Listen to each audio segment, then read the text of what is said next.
$100,000 Manitoba Derby. It's Matt's Broken Pal back to Bonanza down the rail. Mr. Expedient. approaching the wire, and it's going to be Smuggler's Hold to take the 2009 Manitoba Lottery Derby. To the outside, Statues continues to go on with it, and Statues is going to pull the upset. He's drawing away to win the Manitoba Lottery Derby Championship. Across the track, deep stretch, Hammer's bullet, big blue caboose, Hammer's bullet, the Canterbury Invader takes the 63rd renewal of the Manitoba Lottery. They're a long way from home, baby. Beluga Ball proves it's no fluke. He's back on track. He destroys them in the 64th renewal of the Manitoba Lottery. Narco, but Assembly Hall is going to get it done in the Manitoba Lottery Derby. Second, Enormous Strides, Street Prancer coming to the wire. It's going to take the Manitoba Derby. Flashy Jewel wins six. One more try. Flashy Jewel is going to hang on. But it's inside straight. He's gonna do it in here.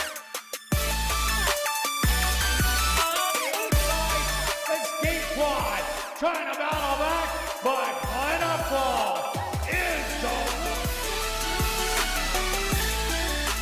64 Sky Promise is gonna take in the Derby. Oil money, he can't go around it. The unusual Mongolian win takes the 72nd running of the Manitoba Derby.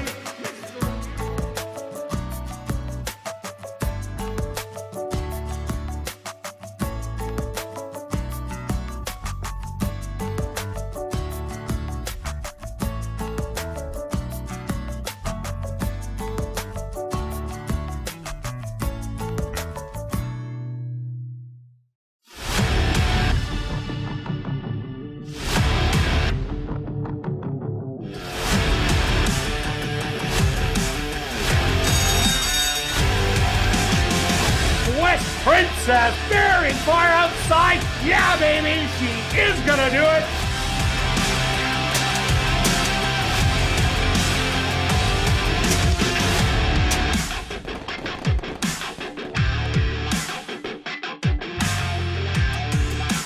The Manitoba Jockey Club acknowledges that we are on Treaty 1 territory and that the land on which we gather is the traditional territory of the Anishinaabe, Cree, Ojibwe, Dakota, and Dene peoples, and the homeland of the Métis Nation. We pay our respect to the First Nations and Métis ancestors of this land. And welcome everybody to ASD Live, brought to you by Manitoba Liquor and Lotteries, day 36 on the racing calendar. Quick look back at yesterday's racing action. Who was hot? Well, jockey Jorge Carreño was.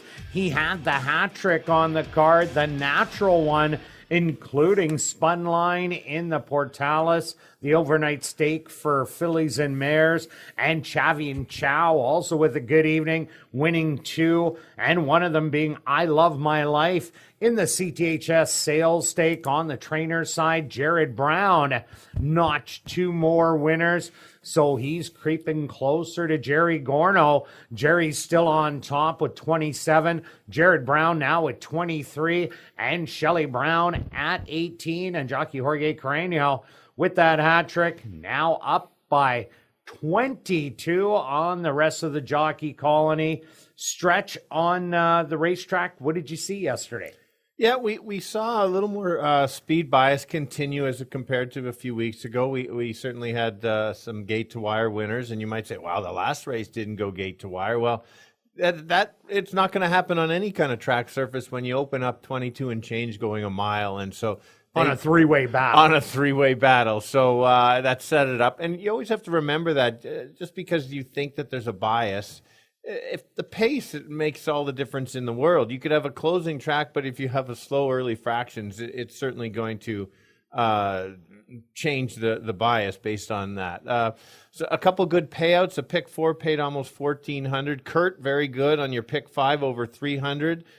Plus a couple real nice bets that you made that you hit a nice exactor on the last race. The last real $36 for $1. Real surprising to me. I ended up having a $5 one in there, and I thought that was a pretty good exactor box that I used. It was, yeah, a very good capping, and more. I would say even more importantly, the betting. I thought yesterday our picks were close, but your betting and just how you made the bets came together, and that's what it's all about too. And then just congrats to the high five winner yesterday. Hitting, it was in the United States, correct, Kirt? Correct. Well, I'm not 100% sure, but the payout was $78,000 and the carryover was $93,000 Canadian. So that says it was in the States, at least to me. Yeah, exactly. And just to explain a bit of net pool pricing in there. So the person that won got I did the math, 102,000 Canadian. And so the prices that you see are what you're going to get. So that's why it had to post the 78,800 or so. They got that in U.S., which in turn went to the 102. I don't want anybody thinking, well, where'd that money go? Yeah. That's Stretch, we don't have it. We don't have it. So if somebody had won it in Canada, you would have seen a payout of the 102,000. So another great race, 8 races today. Hopefully I can cash some tickets because I don't want to borrow too much more money from Kirt as it goes. But I don't think he minds lending me some money on the way. No problem at all, buddy. We can do that. Well, let's pick some winners and get it going. We're going to kick it off with a 2-year-old race. 4 maidens going the 5 furlong distance stretch. Who do you like? Okay, yeah. So I'll start by saying no pressure, Kirt, because you've gone 7 for 7 on 2-year-olds. No pressure at all. No, so I'm kind of I can't pick a show bet. but you can pick a 2-year-old winner. And sure, there's been some favorites, but anybody that goes 7 in a row on anything is pretty solid in this game. So I'm going to go with the 6 back-to-back solid races. I'm not worried that the horse is 2 seconds at all in this, is because it's lost to 2 really nice 2-year-olds. Kirt mentioned in the opening about Love My Life winning yesterday very impressively. And then I think Adjournment could be even better. I was so impressed, and the figures have that. So either one of those races, the 6 runs back should be tough to beat.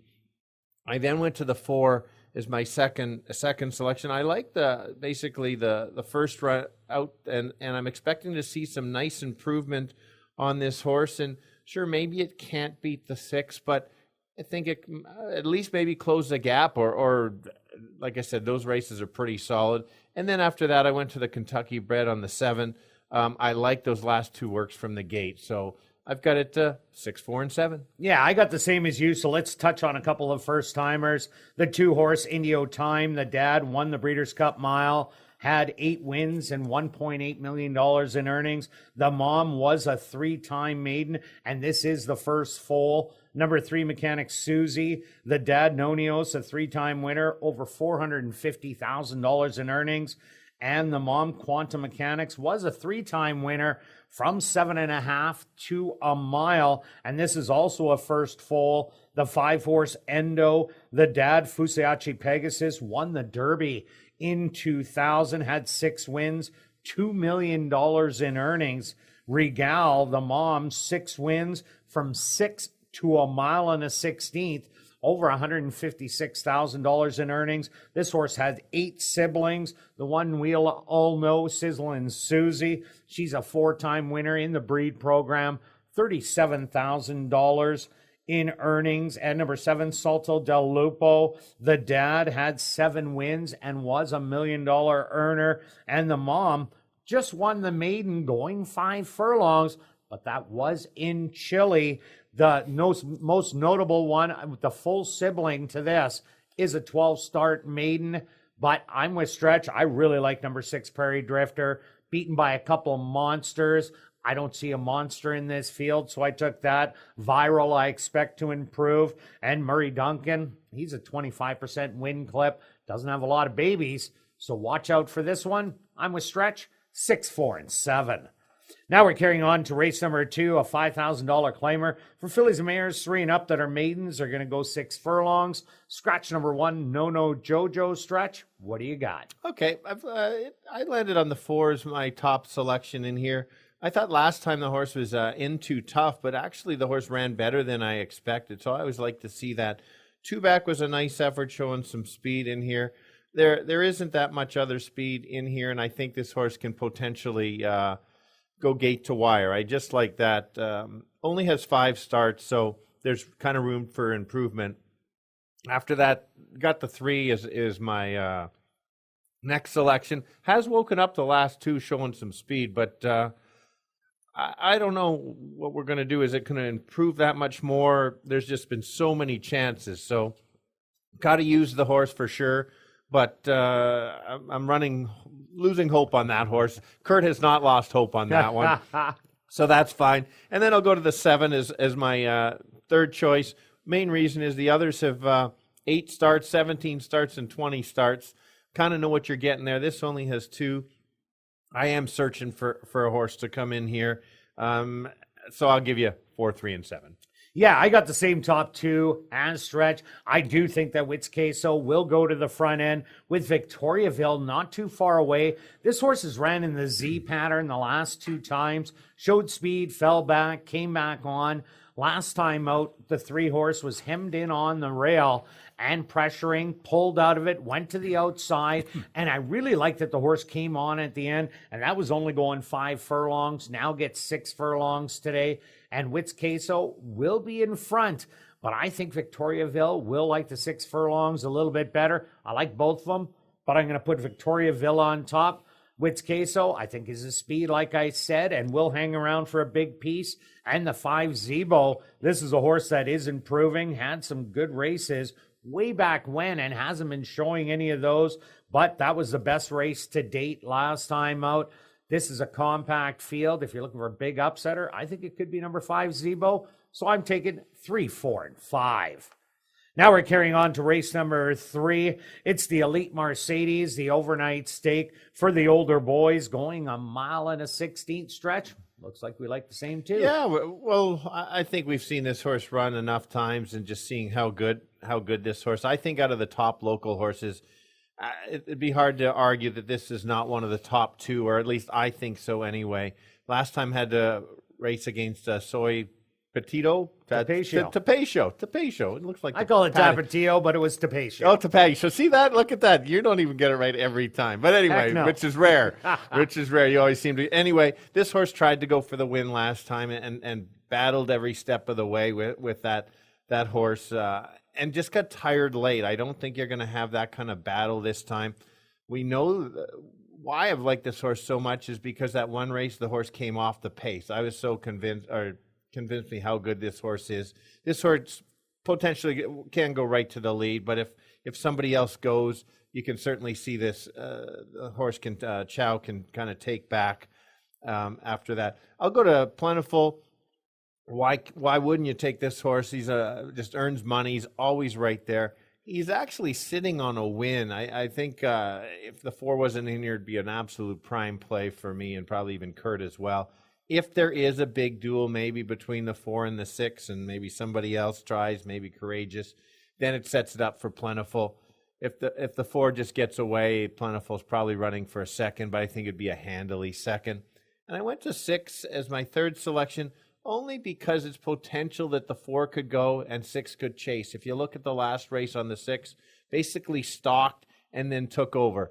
Outclassed them last time. Certainly not going to outclass them today. But I just like how this runs. Kind of a game horse in here. A little bit of a tricky spot on what to do with this, how this horse is going to run. But I'm going to still go 4-1-6. Yeah, Stretch, I'm going right back to number 4. It's that time. Track is playing to speed these days, so that fits right well with It's That Time. I expect it to go out, not get any company, be well rated by Chavi and Chow. And I think this horse does go wire to wire. Plentiful, yes, is almost there for the win, but I don't see any speed. Monstradamus can show speed in here, but I don't think they're going to do that. Not with It's That Time in here. So I think Plentiful is running for second money and is the best of the rest. And I put number 2 Warriors Map in third. Ran a little different last time out. Tried to press It's That Time. That didn't work as the horse ended up falling back to be beaten double digits. But the previous start in the RJ Spears sat back, made a rally for second. That was a little bit of a wild race that day, but it was a good one from a rallying position. So that's why I'm going to give you 4, 1, and 2. Now we're going to carry on to race number 4, kicking off jackpot pick 5 wagering, a $3,500 claimer for fillies and mares, 3-year-olds and up. They're only going to go 5.5 furlong stretch.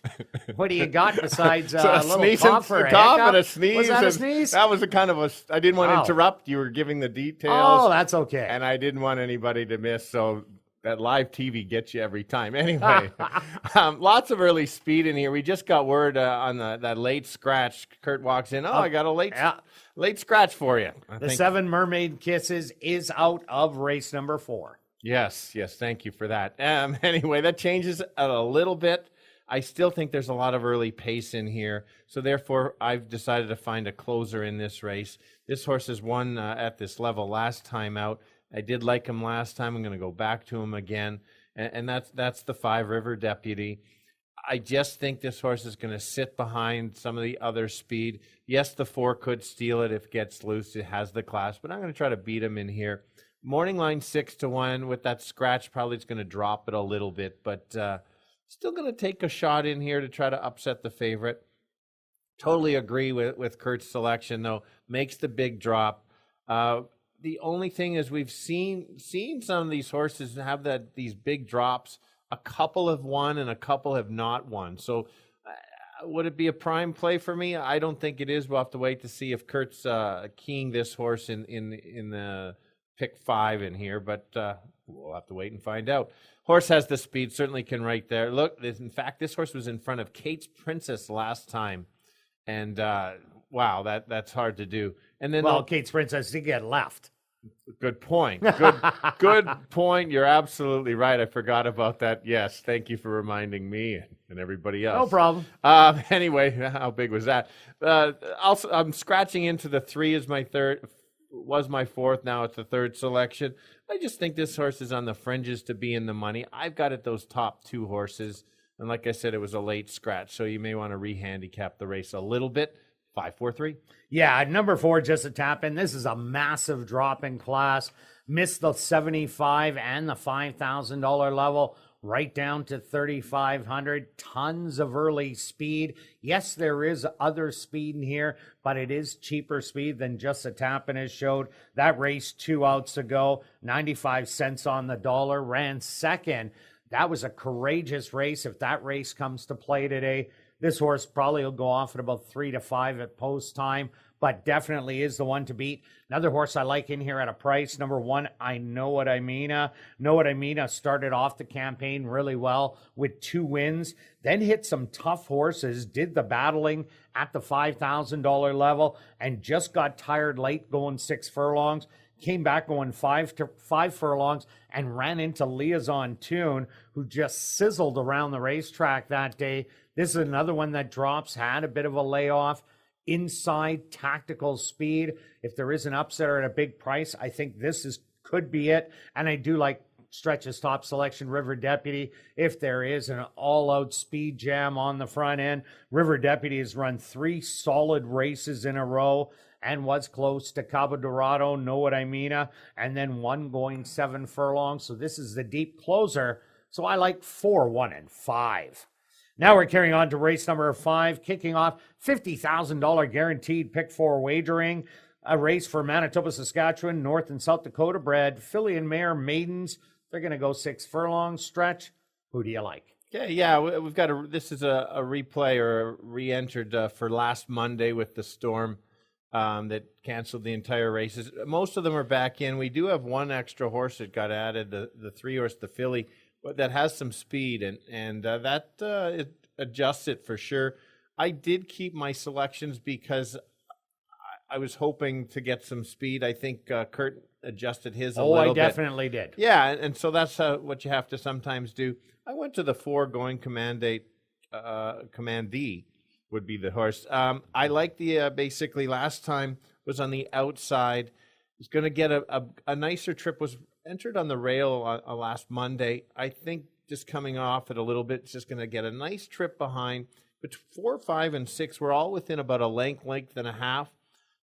The 6 did run the best race in there, but I just think it's going to have a tougher trip today. The 5 had a pretty good garden spot, but might even set up better for him. So I've kind of got all three of them, but I did go to the 4 just because I think this horse is going to get the best trip of the 3 of them. And for me, that's who's going to win this race, whoever gets the best trip. And so I've got it wide open, but I'll give you 4, 5, and 6. Yeah, myself, I ended up going to number 5, No Surprise. This horse stumbled at the break last time out and ran an absolutely huge race. I think that 6 Spats and 7 Hot Linda, they're going to bang it out every step of the way. Or even if they don't bang it out early, they will lock horns at some point, probably within just after the first quarter mile. And I don't think Hot Linda can stick around for 6 furlongs. So No Surprise, they take the blinkers off. We've seen a couple horses yesterday with a couple of equipment changes, and they ended up working out very well. I think this could be one of those equipment changes. The horse only got beat by 2 3/4 lengths, and that was a half a length behind Spats. Little changes, maybe big results. So I took No Surprise. I also like number 6 Spats. This is the horse I picked on top, but I ended up changing it just because I think the 6 and 7 are going to do battling today. Yesterday, I made a couple of changes on my selections, and they were good ones for the better. And I think that Spats is going to run a really good race today, but Hot Linda might take out all the stings. So I'm looking for that stalker, but I think Spats is second best. And I like number 7, Hot Linda, to stick around and get a piece. But I just don't think she can get the 6 furlongs. She'll be right there for 5.5, and then I think tiring late. So that's why I got 5, 6, and 7. Now we're carrying on to race number 6, a $5,000 claimer for 3-year-olds and up that are non-3 lifers. They're going to go 7 furlongs. Scratch number 6, King Wit. Stretch, what do you have in here? Okay, yeah, I think there's going to be a big favorite in here that's going to be tough to beat. I think the only tricky part of maybe figuring out the puzzle is there someone in here that could get loose and steal it? I've decided I don't think so. So I've gone to the 1, this Young Flint. That last race was very impressive for me for this level. Ran a nice race against Midnight Salute, who ran a very nice race in the last race last night to finish 3rd in a much, much tougher race. 75 wide open. Exactly right. So I just think this horse is going to improve. And just for me, that one race over the surface just sets this horse up for anything close to a repeat effort, makes this horse extremely tough to beat.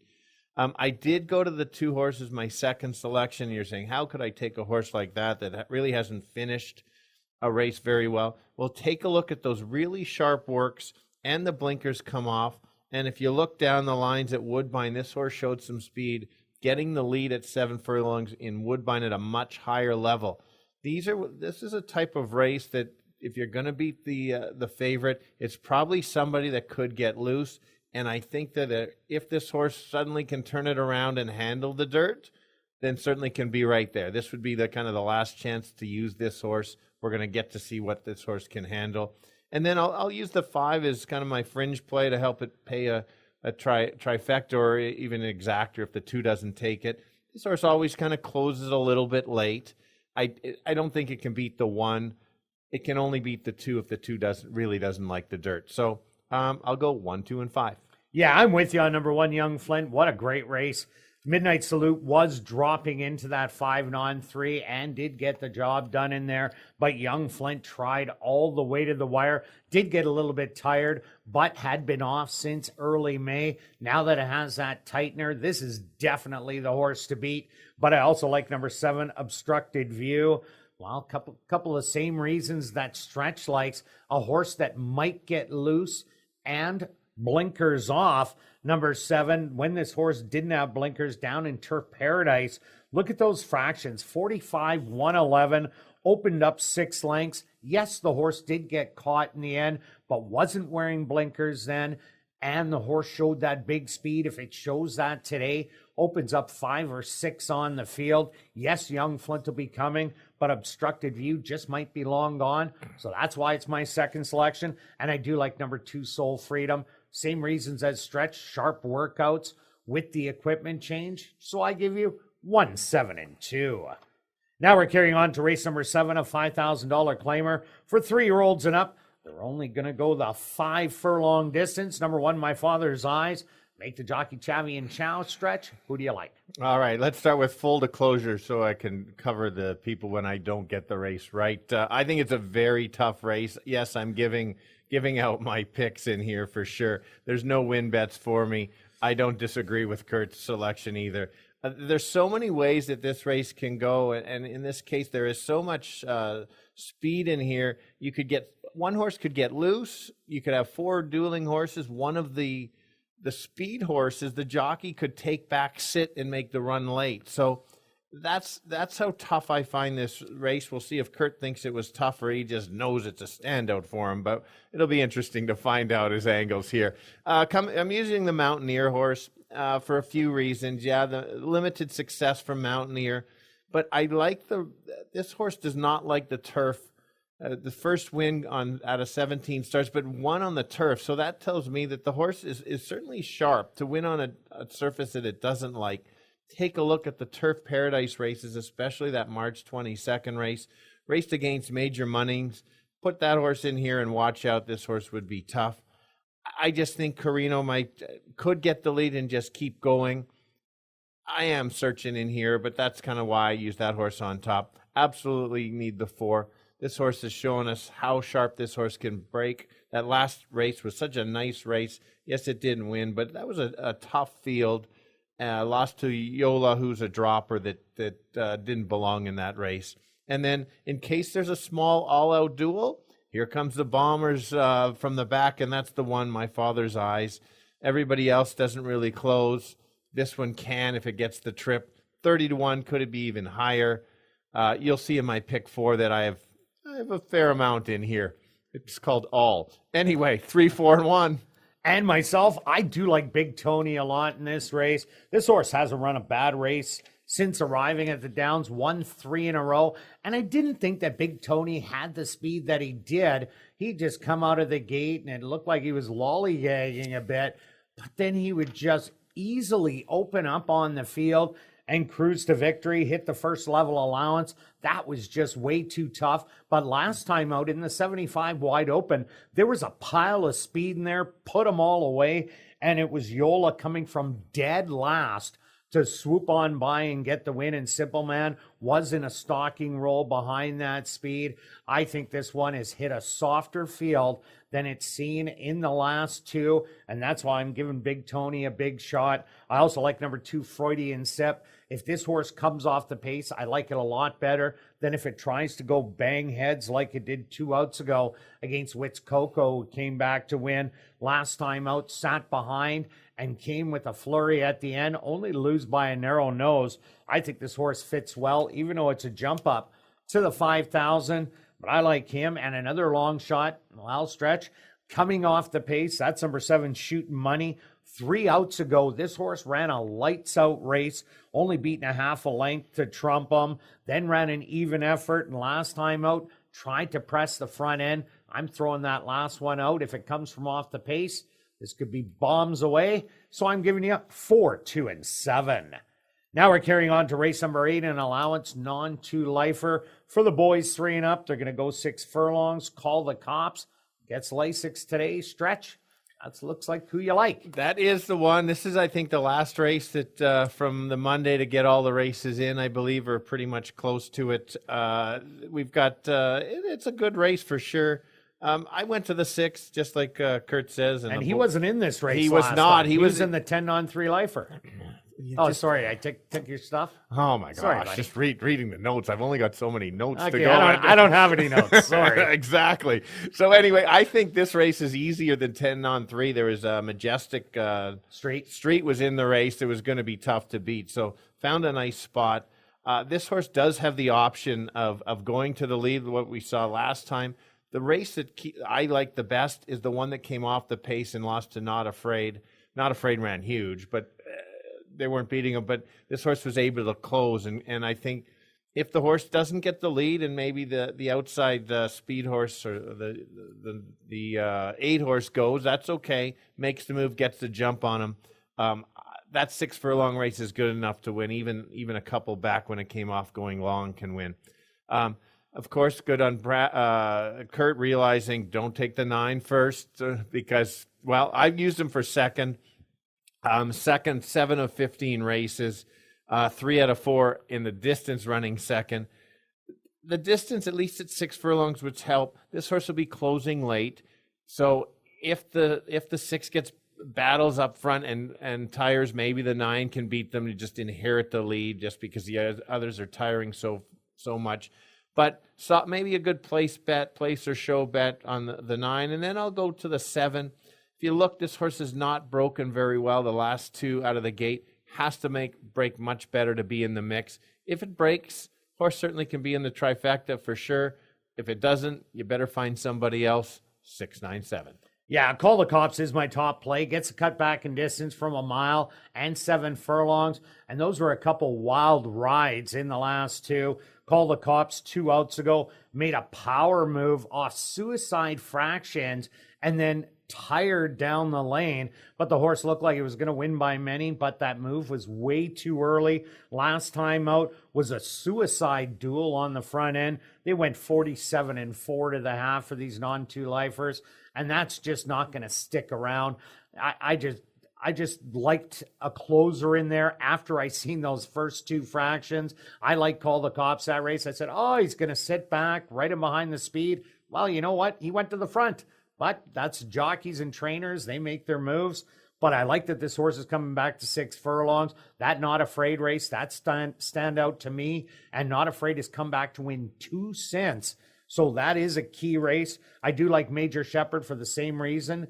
If the speed all backs up, Major Shepherd will be flying at the end. And the 5, Oscar the Gulch. Watch out for this one. Euro Silverbiz ran lights out last time out. Crown Royal is an absolute beast also. Both of those really nice non-2 lifers. So Oscar the Gulch got beat by really good ones. And one of them was Livery Man. I expect Oscar the Gulch to get a better trip. So I'm going to give you 6, 5, and 9. Good luck with all your selections. And I'll be right back with the changes on this evening's Carter Racing.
And if everybody can get their pens and programs ready, here are the changes on this evening's 8-race Carter Racing. Turning your programs to race number 1. In race 1, number 3, Mechanic Susie. The ownership should read Larry Falloon, Elton Dickey, and Tom Payne. Number 5, Endo. The ownership should read Ed and Ken Pollock and Roger Plant. Now turning your programs to race number 2, Jerry and Marlene's Golden Anniversary. Scratch number 1, No Jojo. That's race number 2, scratch the 1, No Jojo. Now turning your programs to race number 3, our featured event on the card. It's the Elite Mercedes, and there is just some overweights, and they're on your TV monitors. Now turning your programs to race number 4, kicking off Jackpot Pick 5 wagering, the ideal night for racing. Scratch number 7, Mermaid Kisses. That's race number 4, scratch the 7, Mermaid Kisses. The Jackpot Pick 5 carryover, just over $153,000. Now turning your programs to race number 5, kicking off $50,000 guaranteed Pick 4 wagering. Number 2, Rye Bread, will run on first time lay 6. That's race number 5. Number 2, Rye Bread, will be first time lay 6. Now turning your programs to race number 6. Scratch number 6, King Wit. That's race number 6. Scratch the 6, King Wit. Now turning your programs to race number 7. In race 7, number 1, My Father's Eyes, make the jockey Chavi and Chow. That's in race 7, number 1, My Father's Eyes, the jockey Chavi and Chow. Now turning your programs to race number 8. In race 8, number 6, Call the Cops, will run on lay 6. That's race number 8, number 6, Call the Cops, will run on lay 6. Well, not a bad evening for racing here in Winnipeg. Under cloudy skies, how did they fit you in, Stretch? I know, I don't This really... is all about me. It is all about you. You had a good day yesterday. It is all clouds. There's no sun at all. But I thank the production crew to just get me in there. That was nice. Did you of them. bribe them? Maybe a little. All right, under cloudy skies, the temperature 17 degrees Celsius or 63 degrees Fahrenheit, and the track is listed as fast. A fast racetrack for this evening's 8-race card of racing, and we're going to kick it off right here in race number 1 that goes to post in 17 minutes.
And welcome down to the paddock for race number 1, kicking off the Tuesday night card of racing with an allowance race for 2-year-old maidens. They're going to go the 5-furlong distance stretch. Who do you like? Okay, yeah, we got a good field of 7 2-year-olds, which is nice to start with, especially the first race. I'm going to land on the 6, Prairie Drifter. You know how I always talk about seconditis horses? This horse has 2 seconds. This doesn't count as 2 seconds because the 2 horses that he has lost to, I Love My Life and Adjournment, are runners, or at least I think they are. Well, I Love My Life just won the sales stake yesterday. Exactly, to kind of back that up, and I'm waiting for Adjournment to come back and run in probably another stake race. Probably the Osiris coming up. Perfect, thanks. Yeah, no problem. And horses ran well. That last race, I thought the horse even improved after that first effort. That was against Manitoba breds, but we've learned the Manitoba breds are really good this year, so watch out. Looking forward to that. This horse, I think, is probably going to go to the lead. Just looking at the fractions for the 2-year-olds, 23-1, 46-4. That's pretty quick for what we've seen going 5 furlongs. So absolutely my top selection. You might get a little bit better prices because maybe your people are going to try to beat this horse because of the seconds and look elsewhere. So that's my top selection. I'll just mention the 4, and then we'll let Kirt go through all the excellent information that he has been giving out all season long.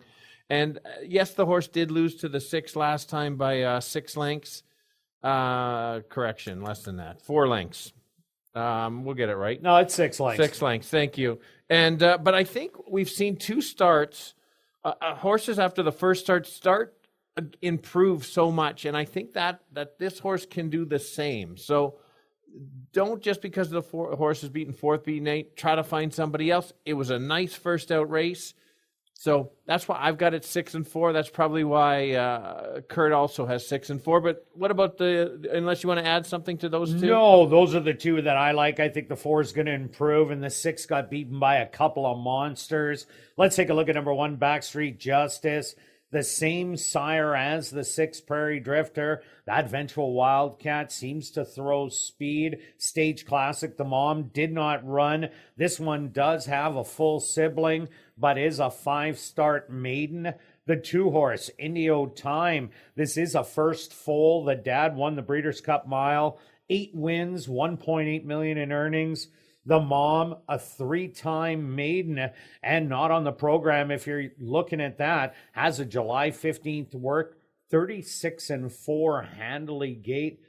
Really good looking. You can see on the camera. The 3, Mechanic Susie, another Manitoba bred in here out of Nonios, 3-time winner of almost $500,000 in earnings. Quantum Mechanics, the mom, a 3-time winner, but at a rut of ground, 7.5 to a mile, and this is also a first foal.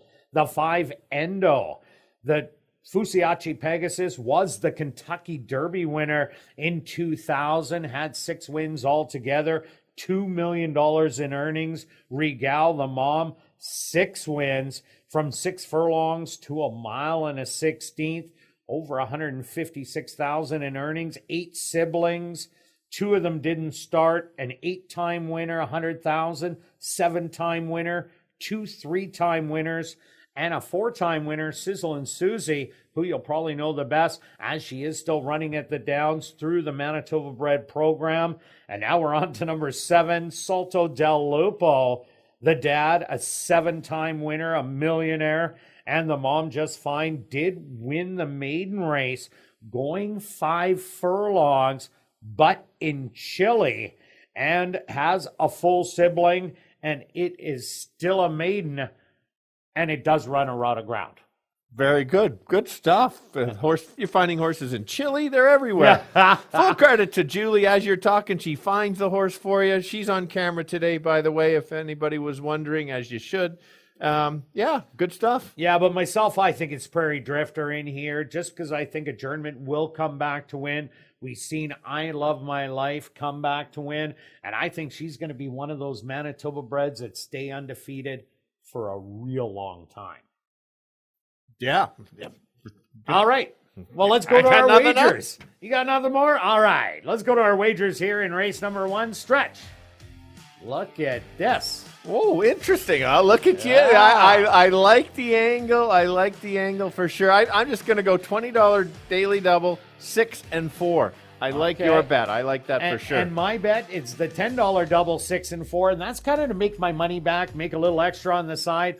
But I like the 6-3 double, so I'm going to throw a $20 one on that and made some good money yesterday, so might as well throw it back through the wickets. Good luck with all your wagers here in race 1, and we'll see you back for race number 2.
The horse on the track for race number 1, they're going to go 5 furlongs for $20,000.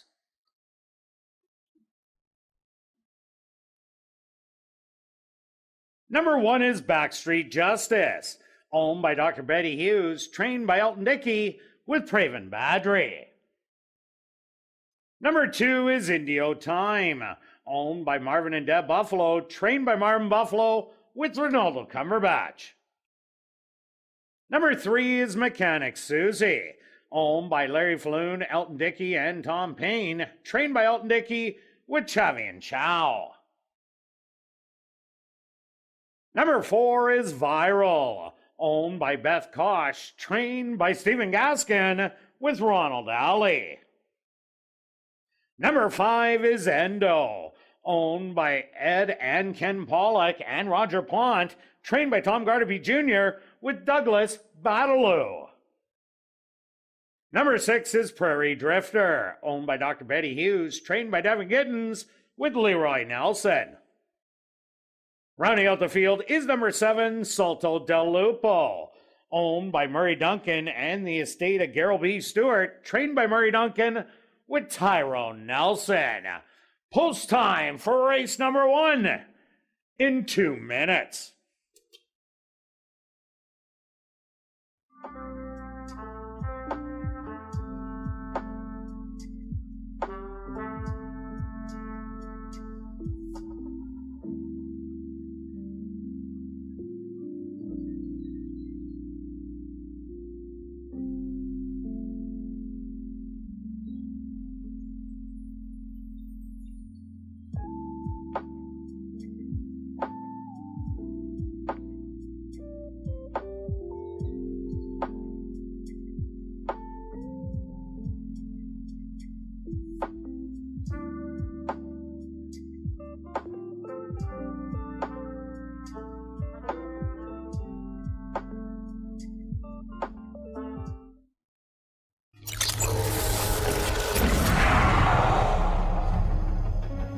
It's now 2 minutes to post time at ASD.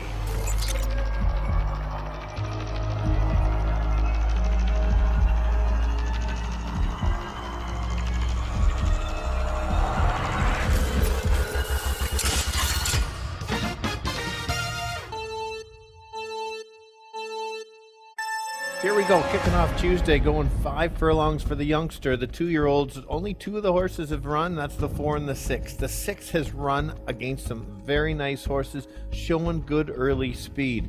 If you think this horse just likes to finish second, you might want to look elsewhere. I just think the horse has run against some really good horses. 3 to 5 isn't a great win price. Maybe let's look elsewhere. The 4-horse 1 start should improve. So there's maybe an exactor, and then the best of the rest on the firsters is the 7. So I'll give you 6, 4, and 7. Yeah, Stretch, I really like number 6, Prairie Drifter in here. Showed speed in both outings, and that's what you want on this racetrack, at least so far last week and going into this week. Prairie Drifter, you said, got beat by a couple absolute monsters. This is probably the easiest test for Prairie Drifter so far. I do like number 4, Viral, the only horse to start that should be able to show more. And maybe look at the 1 horse, Backstreet Justice, the other vengeful Wildcat in here. I like those sired horses, so you're getting juicy 12 to 1. Good luck here in race 1.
It's post time.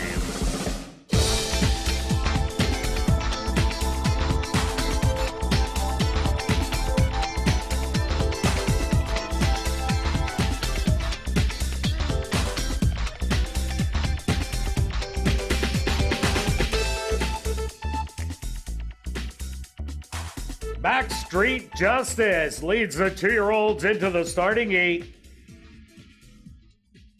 Next up, Indio Time.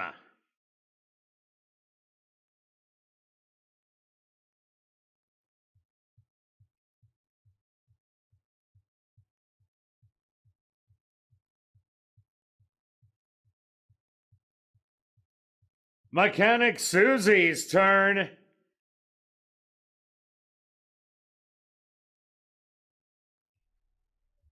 Viral from the middle is next.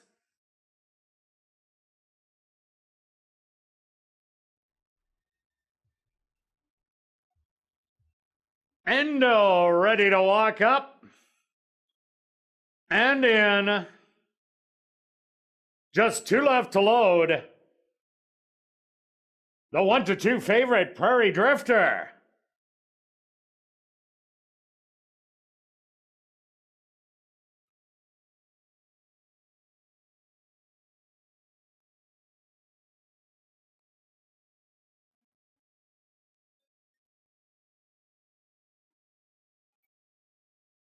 And now just waiting on Salto del Lupo to the outside.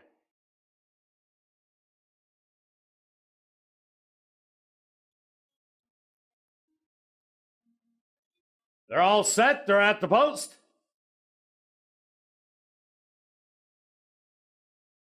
And they're off.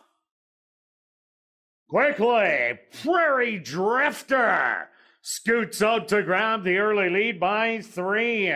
Mechanic Susie trying to creep closer in second to the outside. Endo in third. To her inside, Viral. Backstreet Justice settled back in fifth. Then it's Salto del Lupo and Indio Time, the early trailer. 23-2 the opening quarter. And Mechanic Susie and Prairie Drifter. These two battling it out 8 lengths in front of Endo and Viral. Backstreet Justice trying to get into it. They hit the head of the lane. Prairie Drifter on the inside now takes over by a half a length. Mechanic Susie not giving up with a 16th of a mile to go. Prairie Drifter, Mechanic Susie, these two to the wire, nose and nose, and Mechanic Susie's gonna take it. Prairie Drifter second best, third's gonna go to Viral, and fourth to Indio Time.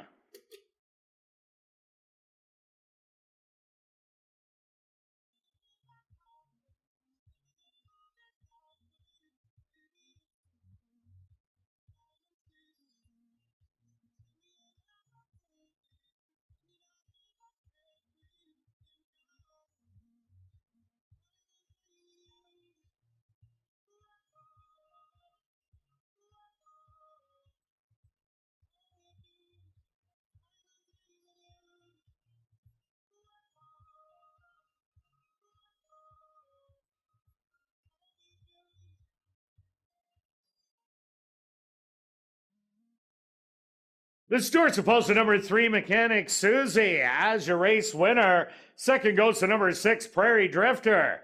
Third to number 4, Viral. And fourth to number 2, Indio Time. They went the opening quarter 23-2. The half 48 seconds. Time for the 5 furlongs, 101-2.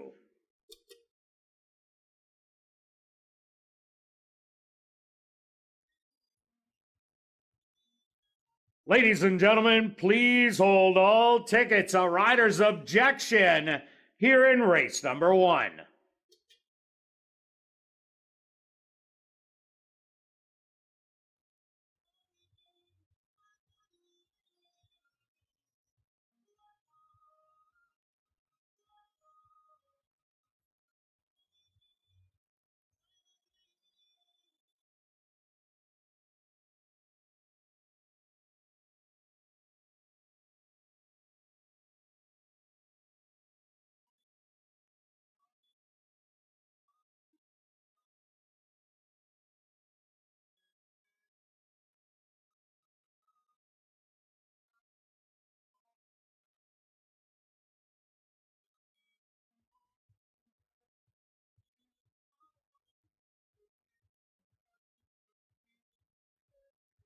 Ladies and gentlemen, Leroy Nelson, aboard number 6, Prairie Drifter, has claimed interference against your unofficial winner, number 3, Mechanic Susie, and jockey Chavi and Chow. We have a rider's objection, 6-3.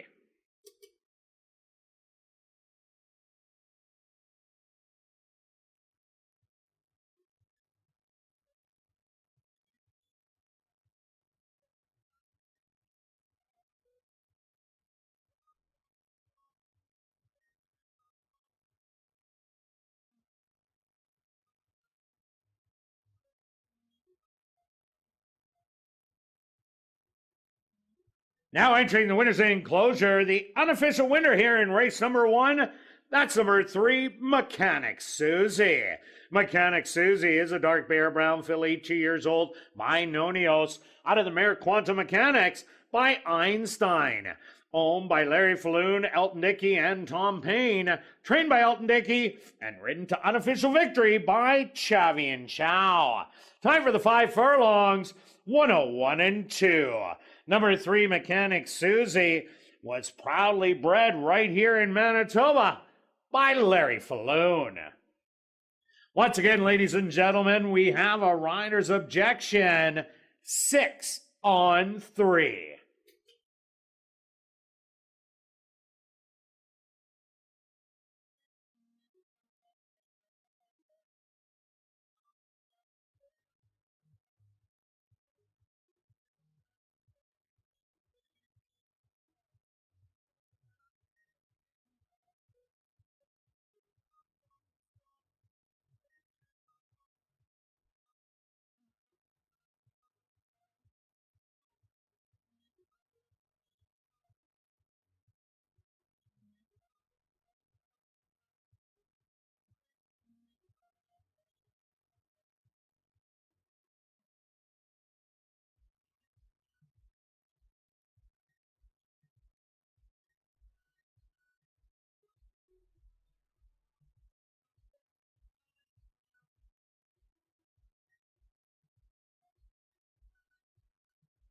Ladies and gentlemen, after reviewing the films, the stewards have disallowed the claim of foul. 3, 6, 4, and 2 will become official.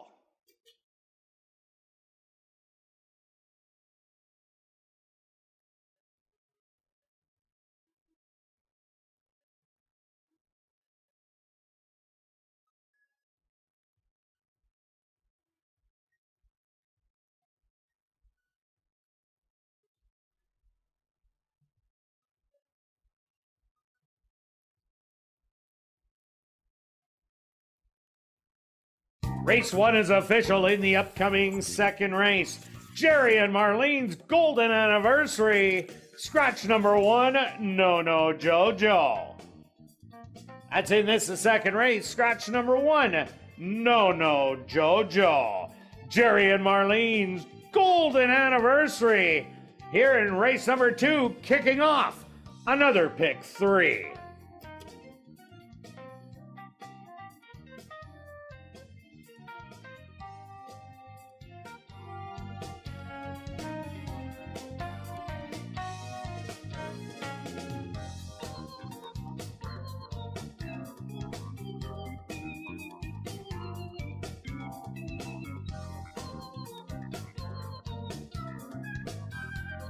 As I mentioned earlier, ladies and gentlemen, this is your ultimate Chase the Ace place, which does raise money for the Final Furlong organization that helps find good homes for retired racehorses.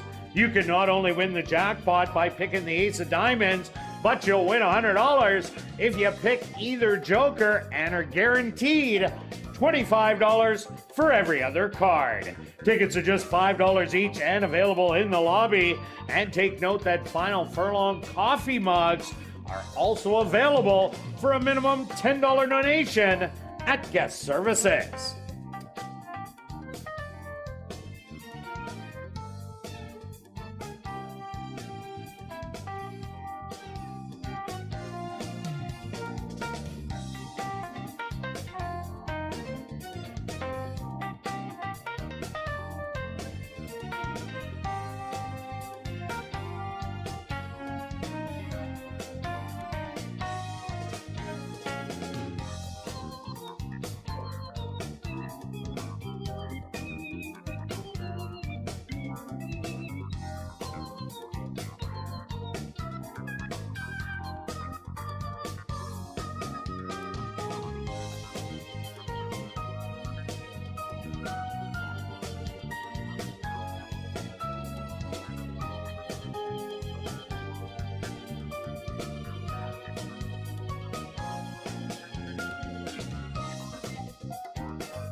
And welcome back down the paddock for race number 2. We have a $5,000 claimer for fillies and mares 3 and up that are maidens. Are going to go 6 furlongs. Scratch number 1, No Jojo. Quick look back at race number 1.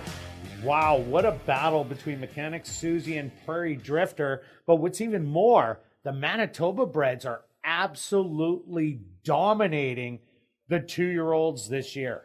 Yeah, you're right. That last work at 49-2 ran up to that, and I'm sorry, Kirt. I put the good old commentary jinx on you, saying 7 for 7. It's kind of like a guy's made 10 free throws in a row and then misses it as soon as or a field goal. The announcer comes out. He's made 23 in a row. Well, I stopped your streak, Kirt. I'm sorry, but you can start a new streak. All streaks have to come to an end. But what a great race! It was by a great Mechanic race. Susie and Prairie Drifter. That was also a lights out race, but maybe a little seconditis. Yes, horse. I was thinking the same thing. You might want to rewatch the race. There was a couple semi-troubled trips in there and a couple nice gallop outs. Yeah, there's a horse that I'm going to play next time, and probably the same one as you that ran third as a little hint. There's one of them, yeah. Okay. All right, here we go. Moving on to race 2. Who do you like? Well, I like this. This race is not in the sequence that much. I landed on the 4 as my top selection. It's not a strong play. I just think that the key to this one was the 2 back ran a nice race showing speed. Last time was in a very tough special weight race. I didn't think the horse belonged, as did the bettors at 49-1. The winner won by 8. And then this horse was right in the mix with everybody else. I think a few of them are going to win for maiden special weight. So that race is the reason I'm using this horse. Dropping the horse back down where it kind of belongs. Yes, it did lose to Victoriaville, 2 back on the 26th. But I just see this horse as kind of an improving and a little maintenance work coming in. Yeah, I do like this horse too, only if it gets loose. And I think Victoriaville, the 3 horse, will give it pressure, and that's why I went to it. Has run that Z pattern, showing speed, falling back, coming back on, now in 3 consecutive starts. But last time out, the horse was pressing on the inside, and then down the lane, came out, went around, came to the outside, and then showed another little gear at the end, only to lose by a narrow neck. That was going 5 furlongs. Now the horse gets a stretch out to the 6 furlongs. I think it'll like it. Yes, it's a horse that's had 15 starts and only 1 second and 2/3. But here at the Downs, 5 starts, no wins, but a second and 2/3. I like this one. Chavi and Chow, 2 wins yesterday, a win in the first race. He's on a roll. You got a hot jock, so I'm going with Victoriaville. That's fair. That's why you made some good points. That's why I have the horse as my second selection. I then went to who's the lightest, least race type of horse in here that with every chance to maybe improve, and I landed on the 7. Only 2 starts. Yes, was in the bottoms. The times aren't that fast, but many of these have had so many chances. I'm looking for maybe a wake up. My figures are light. I think 3 and 4 have to regress for the 7 to win or the 7 to improve to get up there. But this is the type of race we've seen when horses run below par, it becomes wide open.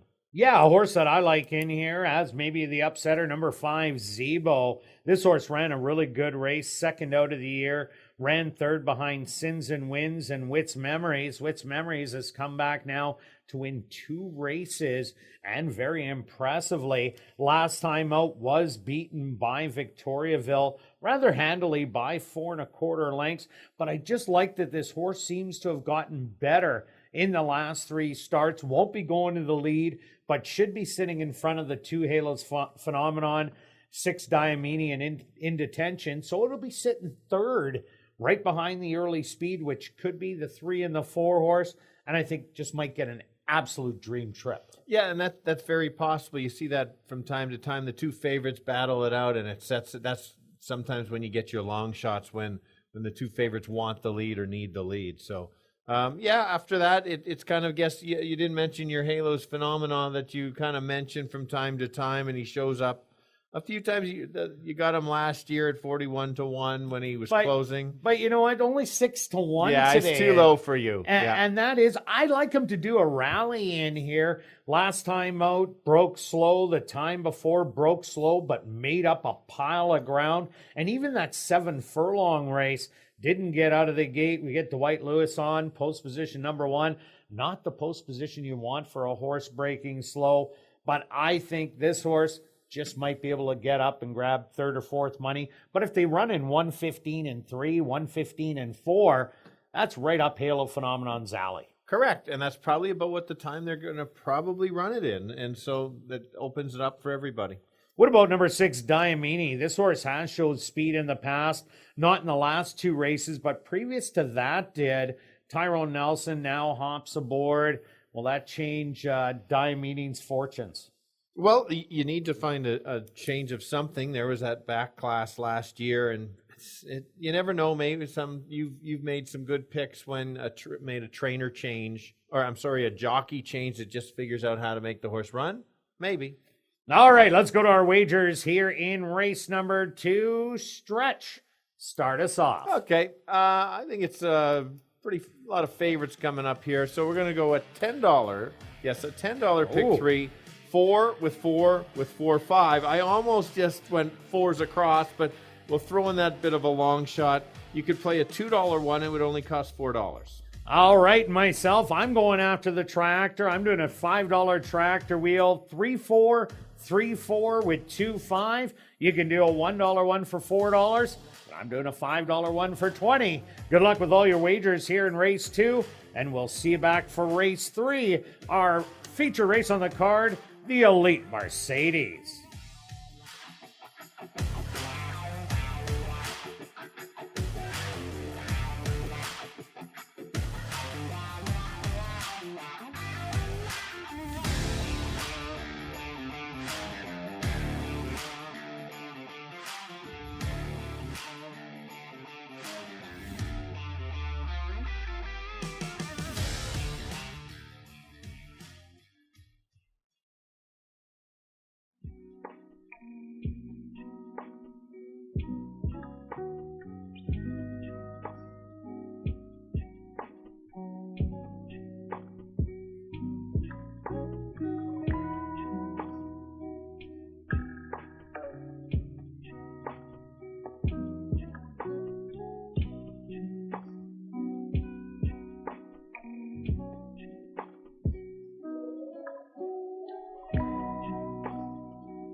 The horse are on the track for race number 2, Jerry and Marlene's Golden Anniversary.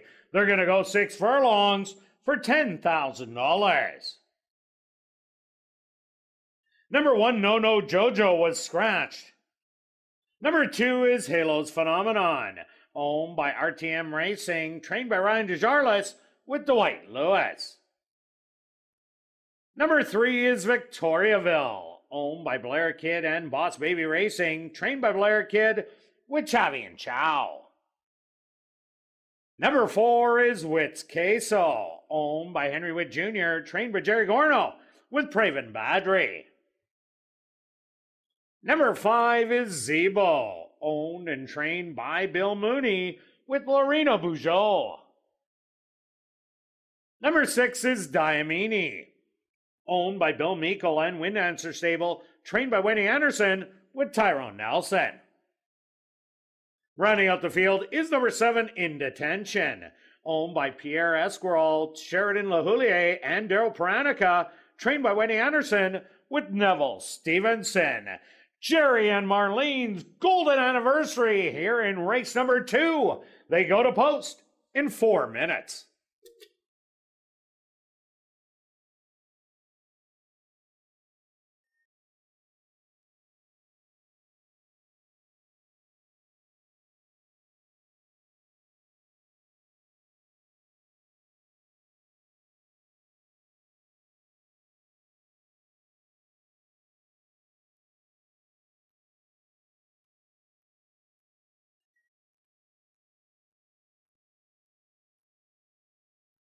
And ladies and gentlemen, in this second race, we have the HBPA Manitoba Best Turned Out Horse. And that horse is number 5, Zebo. Number 5, Zebo, the HBPA Manitoba Best Turned Out Horse, here in race number 2.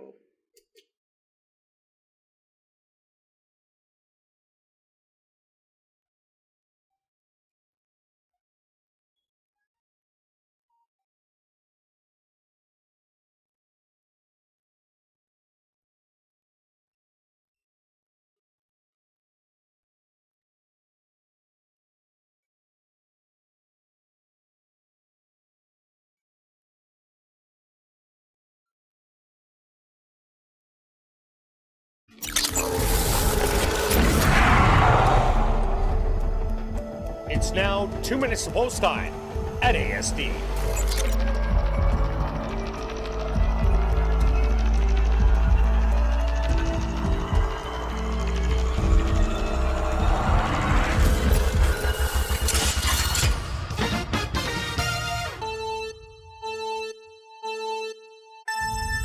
Okay, the girls going 6 furlongs, maidens, horses that have never won a race. I'm going to land on the 4 because I think there's a chance that she could be controlling speed. If she can get loose early, she may just get brave on the front end and keep going. So got to start there. The others to consider would be the 3. This horse seems to be improving, slowly taking to the dirt after coming from Woodbine. Showed a little more speed last time, may try to challenge the 4. That's the case. Others to look at, 9-1 is the 7. That's horses only had 2 starts, so why not? 4-3-7, Kirt. Yeah, Stretch, I really like the 3 horse in here, Victoriaville. Just by the way it ran last time out, showed speed on the inside, moved to the outside as they were halfway down the lane, and just was narrowly denied going the 5 furlongs. This horse is 3 for 5 in the money. I think he'll sit behind number 4, Wits Queso. They run 1-2. And I like number 5, Zebo, to round out my triactor. Good luck here in race 2.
time.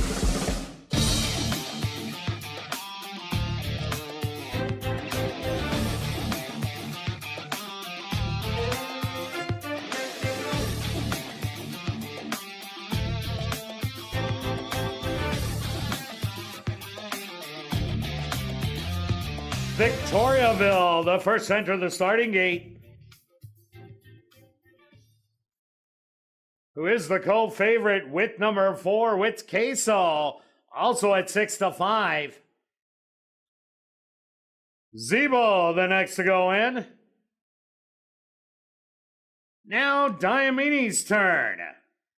Very quick load, only 2 left to go. In detention to the outside.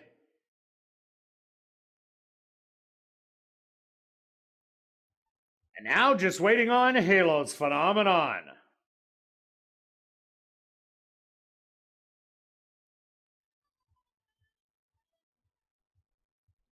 The field is set. They're at the post.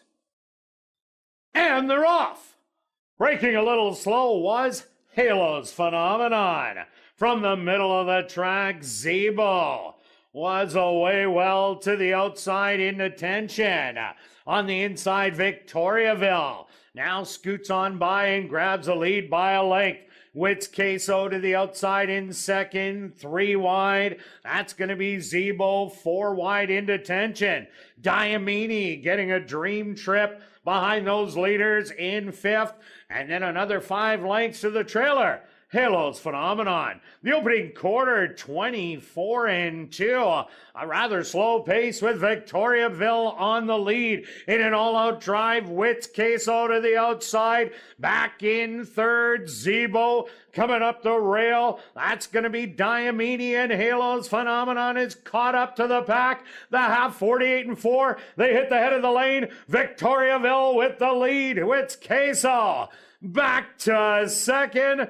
Zebo and Diamini fighting it out for show, but Victoriaville pouring it on inside the 16th pole and's gonna cruise to victory. Victoriaville by 4. Second's gonna go to Wits Queso, third to Zebo, and 4th to Diamini. Ladies and gentlemen, please hold all tickets. A Stewart's inquiry into the running of race number 2.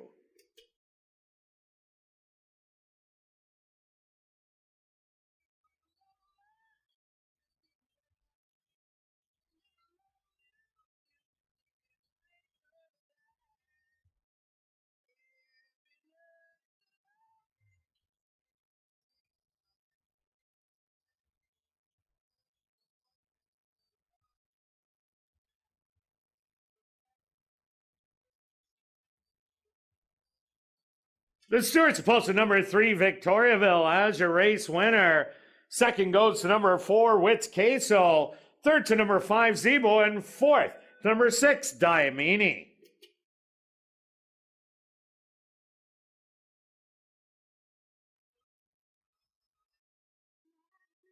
They went the opening quarter 24-2. The half 48-4. Time for the 6 furlongs, 116-2. Ladies and gentlemen, the Stewart's inquiry is into the start of race number 2.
Now entering the winner's enclosure, the unofficial winner here for Jerry and Marlene's golden anniversary. The unofficial winner, number 3, Victoriaville. Victoriaville is a Bay filly, 4 years old, by Oxbow, out of the mare Maryville by Petitionville. Owned by Blair Kidd and Boss Baby Racing, trained by Blair Kidd, and ridden to unofficial victory by Chavi and Chow. Time for the 6 furlongs, 1:16 and 2.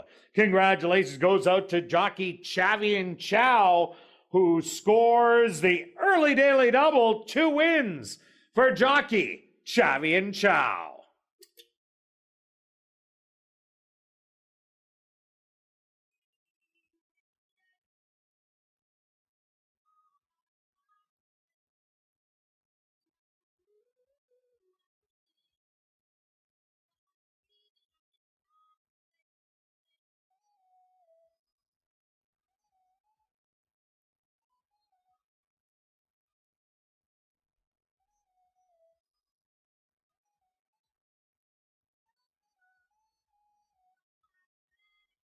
And ladies and gentlemen, after reviewing the films, the stewards are removing the inquiry sign off the board.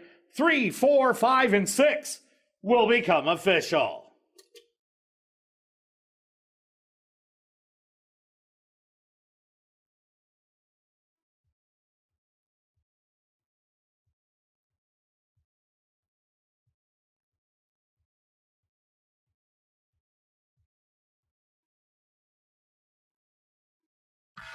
Race 2 is official in the upcoming third race, our featured race on the card.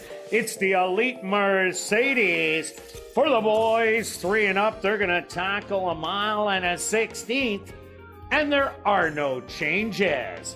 Kick it off another pick 3 here in race number 3.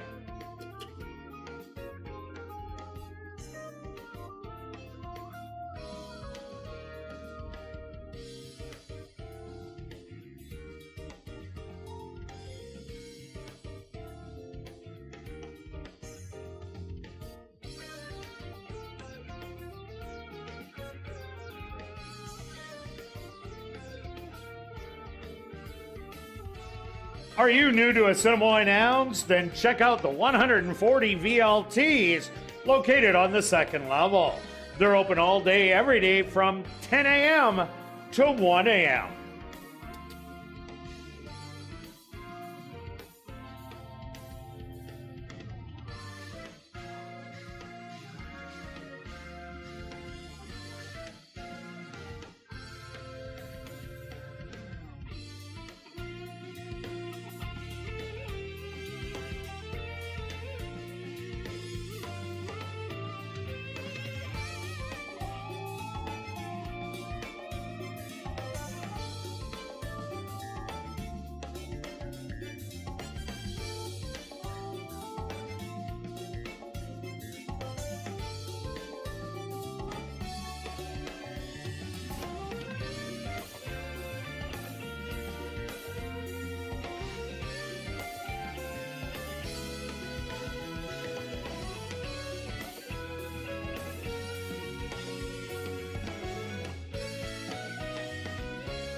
And welcome back down to paddock 4, race number 3, our featured race on the card, the Elite Mercedes. For the boys, 3 and up, they're going to go 1 mile and a 16. Quick look back at race number 2. Xavi and Chow starting off with a really good day. Victoriaville. It was start number 16 that was the charm. Yeah, and it was the right ride because, one, the fractions were not that fast. So it's not like Victoria is a speed horse, but he recognized to go to the lead and get brave. And so there were no real closers in here. If anything, I thought maybe Victoriaville might have been the bit of the closer. So it was interesting.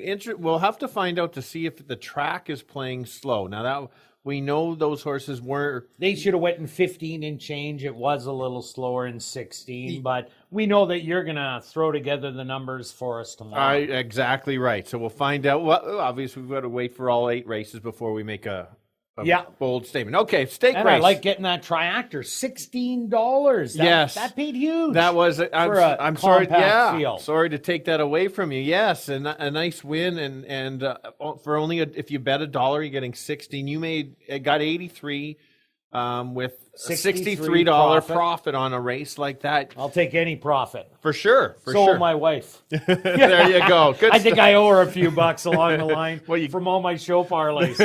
Exactly. Okay, on to race number 3, Stretch. Who do you like in the stake? Okay, we're on the same horse here, and that's it's that time. And I've been successful with this horse all season long, and I just like some of how this horse has looked. Last time went against an invader from Churchill, and it's just not up to that level. And so went to the lead last time, pressed a little bit, then tried to chase and try to keep pace with Soy Tapio.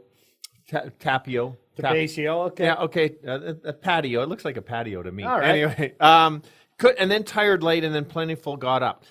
This horse is so versatile that it could go to the lead if they let the horse go to the lead or sit just off. The 6 is kind of the unknown factor. Will that horse go to the lead or come off? I just think this horse the 4 horse is one of the better local horses at the Downs. Figures are there. Looking for a big race here. Yeah, I'm with you. My second selection is number 1, Plentiful. A good second place effort last time out. Great rally. To be second, beating It's That Time, but I agree with you that It's That Time did all the work.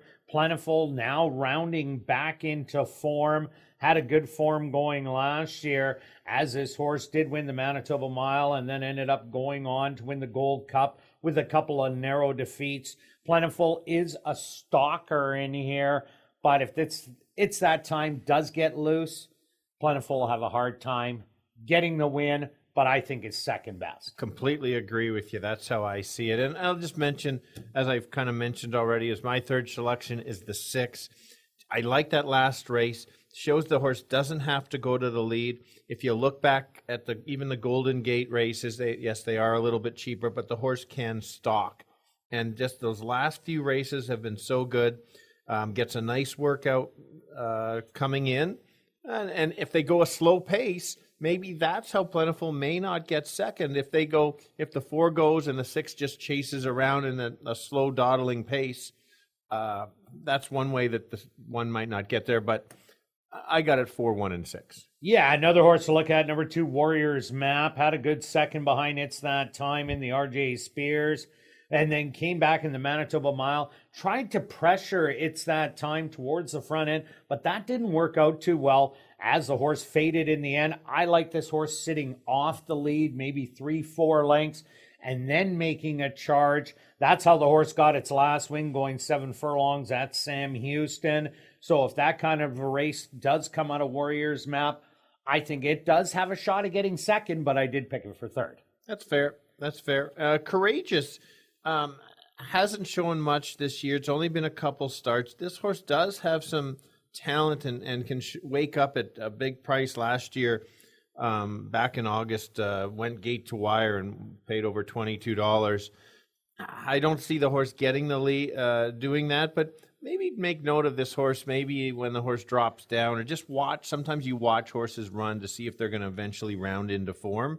So that's somebody I don't know if he's going to win, but somebody to watch. And life's been good so far. Did get a win 3 outs ago at the first level. Didn't fare so well at the second level. And then came back and run a good third last time out. This is a big jump up for Life's Been Good so far. Needs a meltdown on the front end to get there. Well, let's go to our wagers here in race number 3. Stretch. Whoa, Kirt! What's going on there? So I have a $10 try wheel, 4 with 1 with 2 6, but no way. It's Beth. Let's get this. I don't want to. I don't want to be. It's not a change alert. It's just. Can I get about $50 from you here, Kirt? Hey, no problem. Okay, $25 try wheel, 4 with 1 with 2 6 to match Kirt's. Oh, there we go. And I'm just doing a $50 exactor. 4 and 1. Good luck with all your wagers here in race 3, and we'll see you back for race number 4, kicking off Jackpot Pick 5 wagering.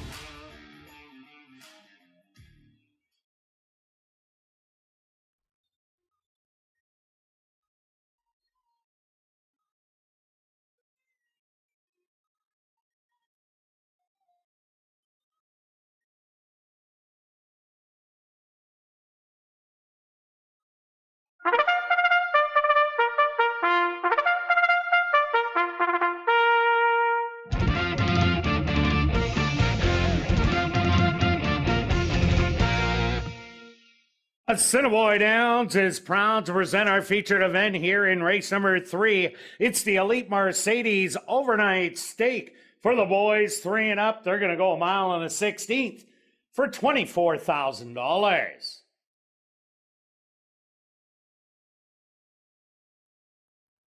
Number 1 is Plentiful, owned by Murray Duncan and the estate of Gerald B. Stewart, trained by Murray Duncan with Tyrone Nelson.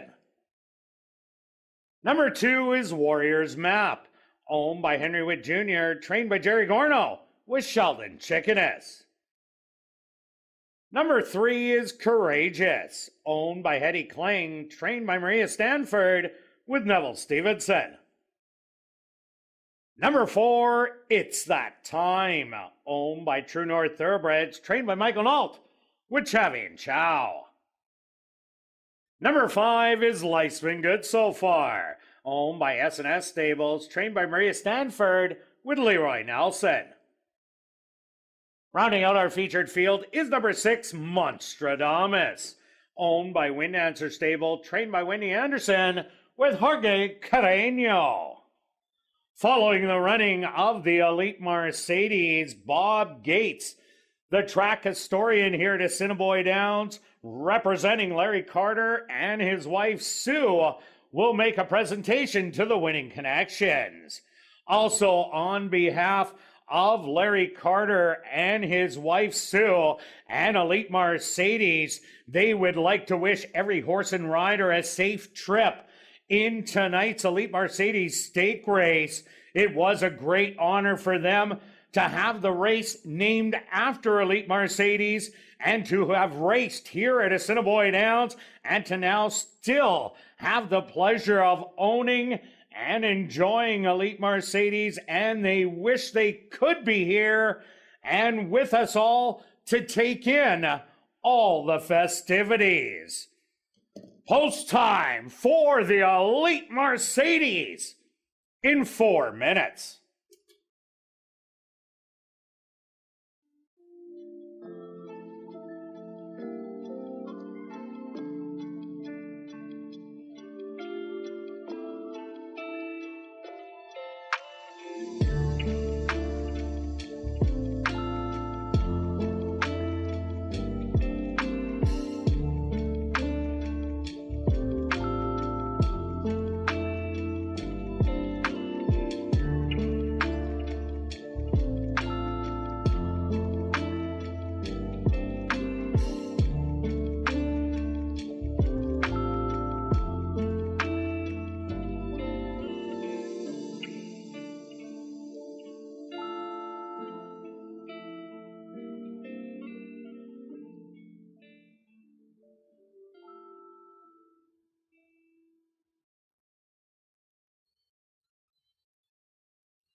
It's now 2 minutes to post time at ASD.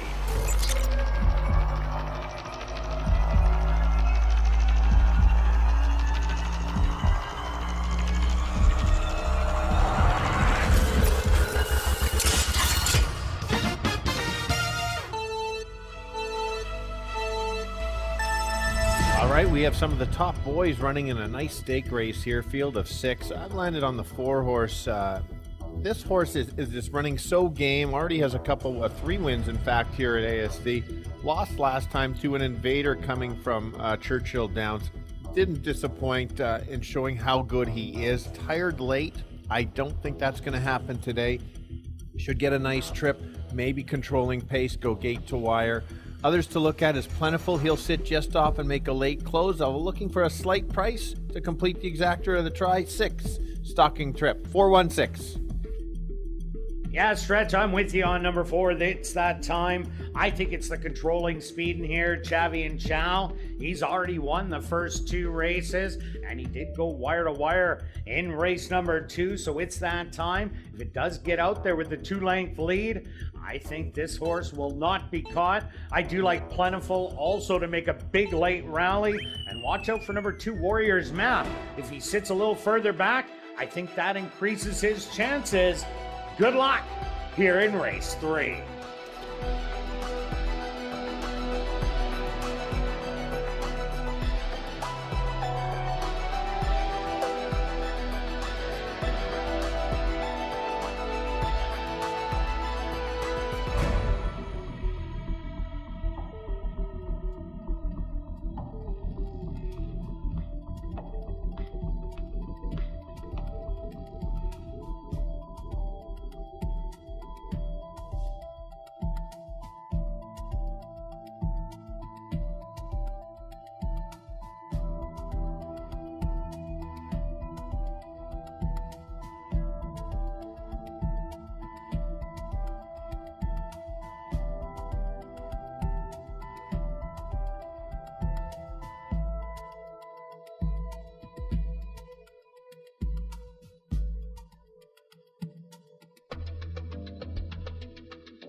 post time.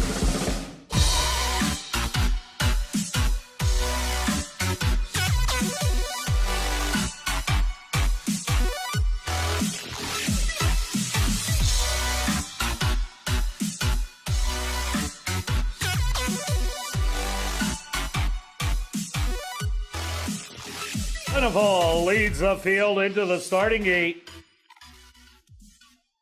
Warriors map goes in. Next up, Courageous.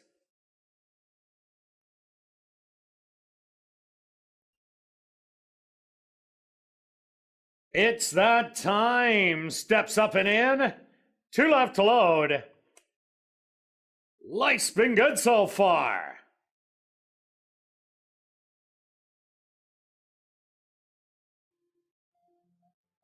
And now just waiting on Monstradamus to the outside.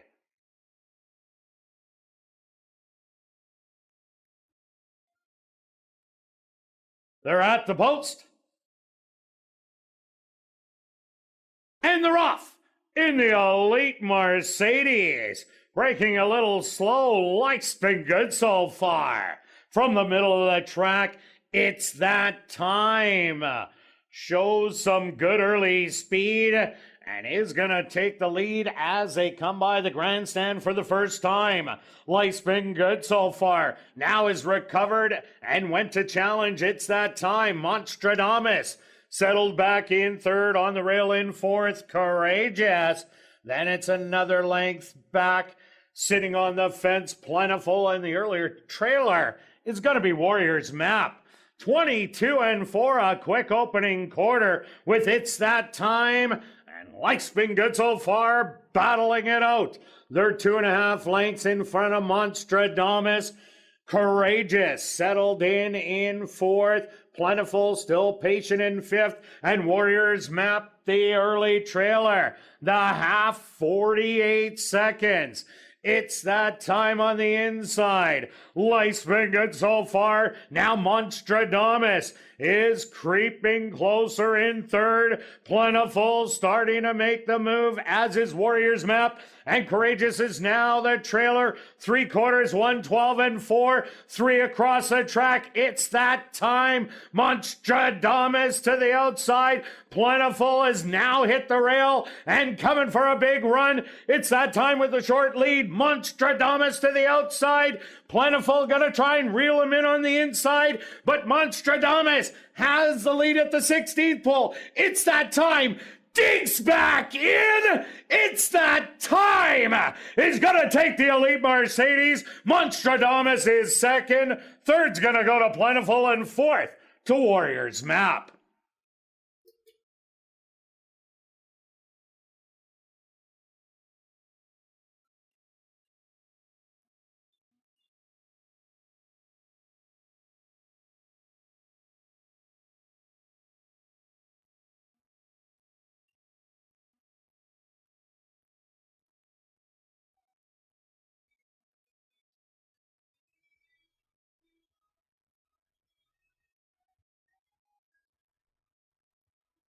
The stewards have requested a photograph to determine the winning horse. They went the opening quarter 22 and 4. The half 48 seconds. 6 furlongs 112 and 4. The mile 141 and 1. Time for the mile on the 16th 147 and 4.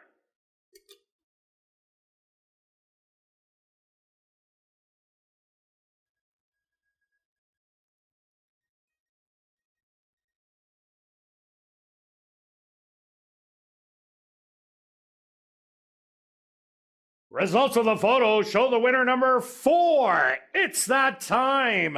Second goes to number 6, Monstradamus. Third to number 1, Plentiful. And fourth to number 2, Warriors Map.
Now entering the winner's enclosure, the official winner of the Elite Mercedes, that's number 4. It's That Time.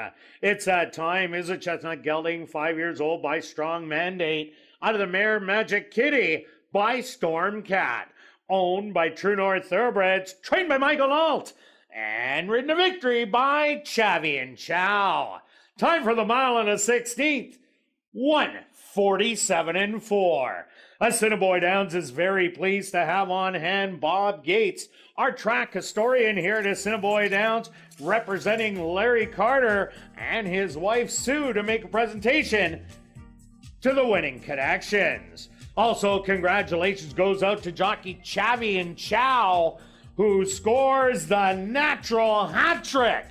3 wins for jockey Chavi and Chow.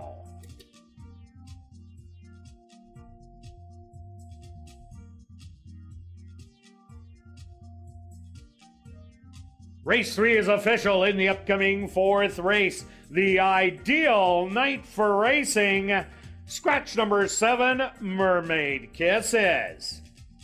Once again, and this is the 4th race, scratch number 7, Mermaid Kisses. As this does kick off Jackpot Pick 5 wagering, I will carry on with the rest of the changes in the Jackpot Pick 5. Turn your programs to race number 5, number 2, Rye Bread, will run on first time lay 6. That's race 5, number 2, Rye Bread, will run on first time lay 6. In race number 6, scratch the 6, King Wit. That's race 6, scratch the 6, King Wit. In race number 7, number 1, My Father's Eyes, make the jockey Chavi and Chow. That's race 7, the 1, My Father's Eyes, will now be ridden by Chavi and Chow. And in race number 8, number 6, Call the Cops, will run on late 6. Jackpot Pick 5 wagering, the ideal night for racing purse. Here in race number 4, they go to post in 17 minutes.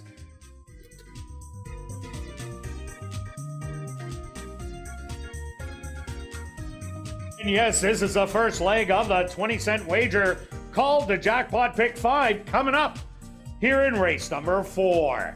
If your ticket is the only correct one, picking the winners of races 4 to 8, you'll win the whole jackpot, which is currently $153,000 before what's bet in this evening. And when there is more than one winner, a consolation is paid out, and the jackpot keeps growing.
And welcome back down the paddock for race number 4. We're kicking off Jackpot Pick 5 wagering with the $3,500 claimer. For fillies, mares, 3 and up, they're going to go 5.5 furlongs. Stretch number 7, Mermaid Kisses. Stretch, quick look back at race number 3, the Elite Mercedes. Chavi and Chow, hot as a pistol, comes back on to win. It just shows how full credit to the ride, absolutely, but also how game that horse was. And it's just a great stake race for a smaller field, but the 5 pressured and a 6 a perfect spot. Great ride by Carino. I just don't think he had the best horse, but he gave that horse every chance to win if Chow didn't give a good ride and the horse wasn't game. And so they kind of ran around the track I kind of thought how the 6 could potentially get second. Yeah, So, the one thing I didn't see is Life's Been Good so far, putting on the pressure, even after the horse got left in the gate. Yeah, that was sure. surprising to me. Okay, on to race number 4. Who do you like? Okay, so we've got, it's a nice pick 5 sequence. Let's see if you can go back to back. Hopefully Well, your long shot isn't a long shot. Well, it's coming back now. It's coming back now, yes. It's just a tap in, just took some money. It did, because they saw that you have it as your top selection. but everybody can see that horse is going to be the favorite. I've landed on the 5. Thanks, Julie, for finding the 5. I think there's a fair amount of speed in here. They're going 5.5. You got some of the other horses that are fringe speed horses that are going to certainly show some speed. Yes, the class of the speed and the horse to beat is the 4. But if there's just enough pressure, I think this 5 potentially could upset. That last race was a nice race. The horse, Antonio put the horse in a great spot and made that close. 2 and 3 back, same kind of thing. The horse was a little too far back and couldn't get up. So has to be in a nice spot. Certainly can't give up too many lengths, especially on the 4. I realize 4 is the horse to beat, but a 3-1 worth a little shot. Yeah, there's a lot of speed in here, but just a tap in. It's taking a monster drop in class. It's missing the 7,500 and the 5,000 level to go down to 3,500. Cuts back from 6 furlongs to 5.5 furlongs. And that race 2 outs ago against Interesting Times, That was a great race. Even that race back for 7,500, going 5.5 furlongs, also was an awesome race, banging it on the front end and lasting to the wire. This is the easiest race that the 4 has seen so far this year. And Steve Kepplin Jr., a lot of times we're kind of skeptical on these drops in class, but Steve Kepplin Jr., he's hitting at almost 30%. He's spotting them well. Yes, they're getting sold, but they're getting sold off a win. So that's why I like number 4 just a tap it. Yeah, we've both said that in the past about the higher percentage trainers. They just know where to spot the horse. And sure, maybe the horse could be in for 75, but I think he's putting him in maybe a little bit lower than he should be, but he wants to win the race. And so win and sell. Yeah. Which is claiming, for those of you that don't know. For sure. And so no surprise there. I scratched, so the 7 was in and it was a later scratch, so I kind of scratched into the 3. I like the 4 and 5, and then there's, for me, the rest. Just on Kick a Little Booty, was in for 5, a little bit higher level. If this horse can stalk, that's the key, and get a nice spot, maybe can get in there for third. 16-1, I don't think the horse can necessarily win, but I think it certainly can be in the top 3. Yeah, another horse you got to take a look at is number 1, Know What I Mean. Besides the fact that Chavi and Chow's on it, looking for 4 in a row. Know What I Mean started off the year with 2 really good wins. Then in the 5,000 wide open, hit a really tough field, but that was going 6 furlongs. I think that was just a little too far.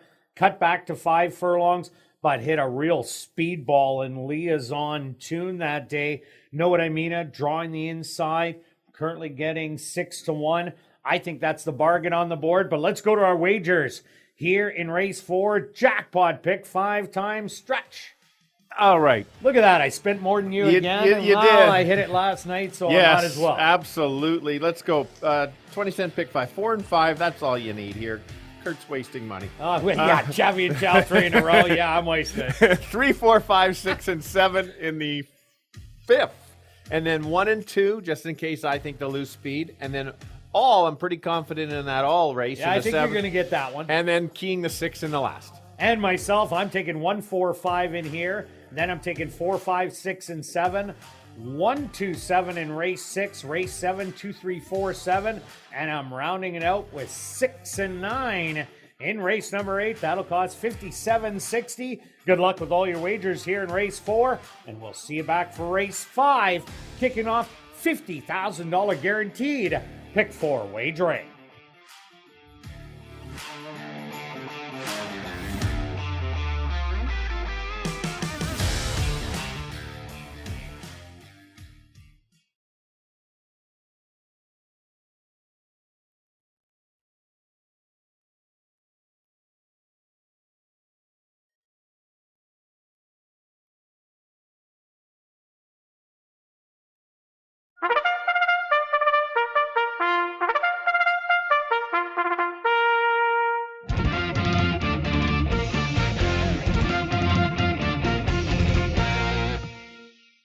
The horse are on the track for race number 4, the ideal night for racing purse. They're going to go 5.5 furlongs for $11,800.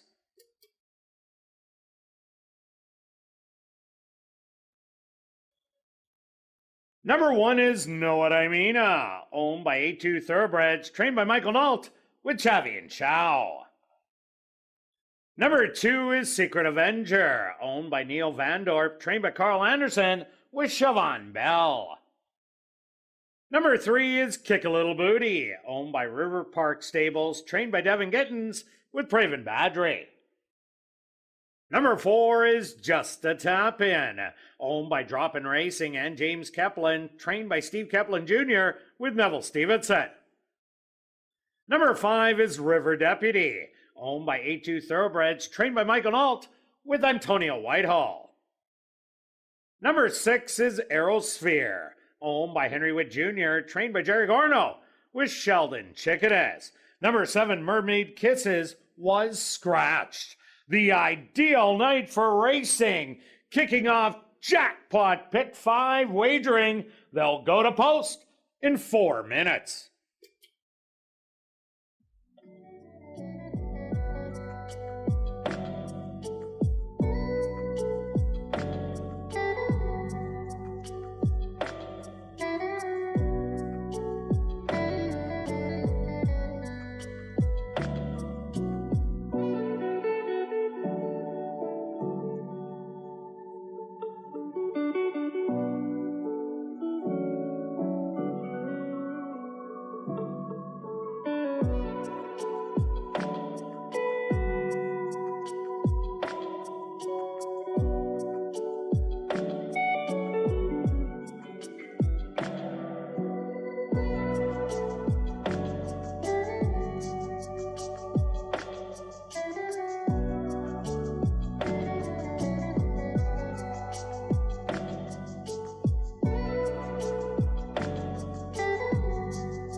It's now 2 minutes to post time at ASD.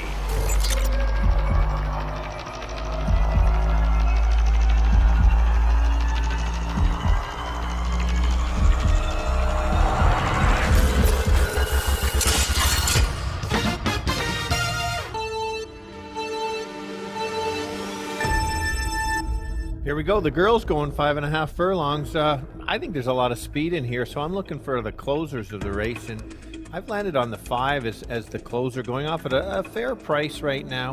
1 coming off the pace last time at this level. I think the same thing can happen. Could be that big battle. Yes, the 4 is the horse to beat.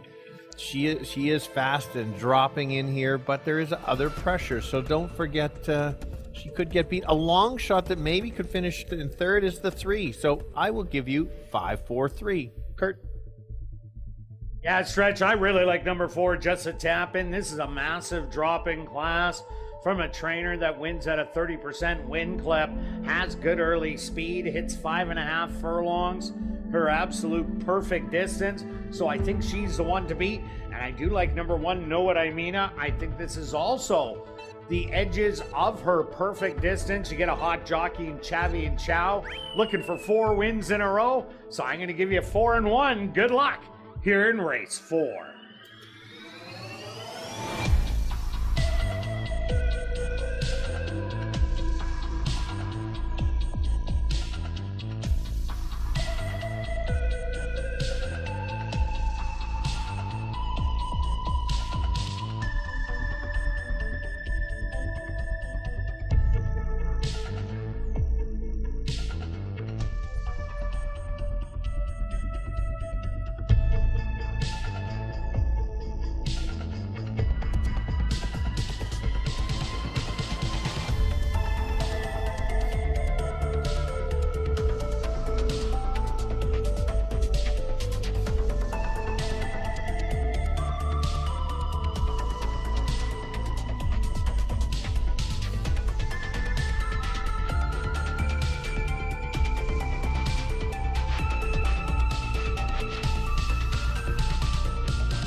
Know what I mean? Will lead the fillies and mares into the starting gate.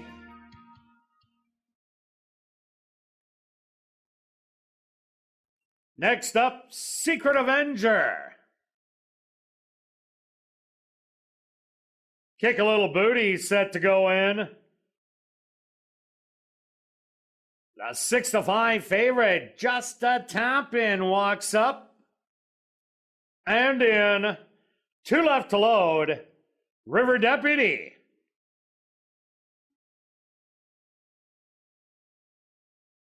And now just waiting on Aerosphere to the outside.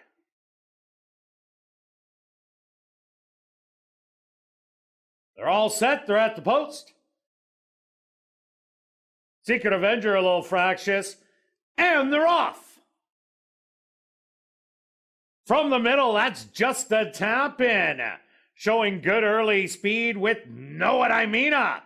On the inside, now taking over as the leader. Just a Tap In back to second. On the outside, Aerosphere in third. River Deputy sitting in behind in fourth. Then Kick a Little Booty and Secret Avenger. The early trailer, 5 lengths off the lead. The opening quarter, 23-1. Know What I Mean-a. With the lead by a length, Just a Tap In to the outside in second. Aerosphere moving 3 wide at those leaders. And it's River Deputy hugging the rail. They're hitting the head of the lane. And a short lead for Know What I Mean-a. Just a Tap In to the outside. The half 47-2. Just a Tap In. Now puts a neck in front. Know What I Mean-a. Trying to battle back. A late rally from River Deputy. But this one's over. Just a Tap In is going to win by 4. River Deputy, second best. Third's going to go to Know What I Mean-a. And fourth to Aerosphere.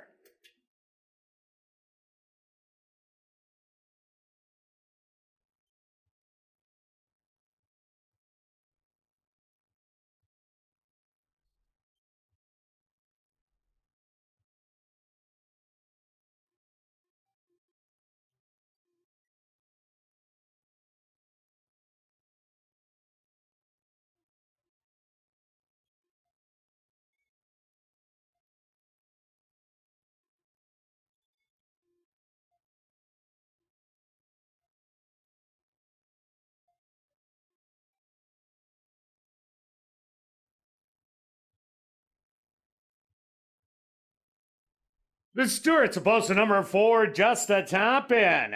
As your race winner, second goes to number 5, River Deputy. Third to number 1, Know What I Mean-a. And fourth to number 6, Aerosphere. They went the opening quarter 23-1. The half 47-2. Time for the 5.5 furlongs, 107-4.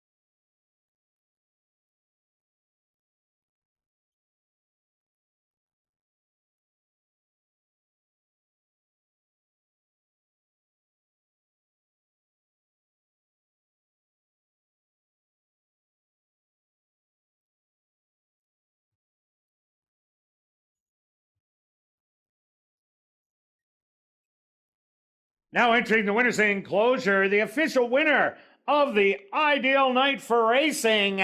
That's number 4, Just a Tap In. Just a Tap In is a Gray-Roan mare, 5 years old, by Runaway and Hide. Out of the mare, Tap Tap I'm Gone by Tap It. Owned by Droppin' Racing and James Keplin. Trained by Steve Keplin Jr. and ridden to victory by Neville Stevenson. Time for the 5.5 furlongs, 107-4.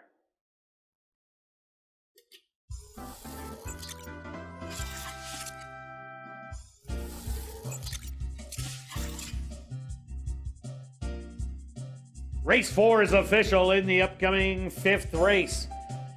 Kicking off $50,000 guaranteed pick 4 wagering, number 2 Rye Bread will run on first time Lasix. That's first time Lasix on number 2 Rye Bread. We'll carry on with the rest of the changes in this evening's pick 4. Turning your programs to race number 6, scratch number 6, King Wit. Turning your programs to race number 7, number 1 My Father's Eyes, make the jockey Chavian Chow. Turning your programs to race number 8, number 6, Call the Cops, will run on Lasix. $50,000 guaranteed pick 4 wagering starts right here. In race number 5, they go to post in 18 minutes.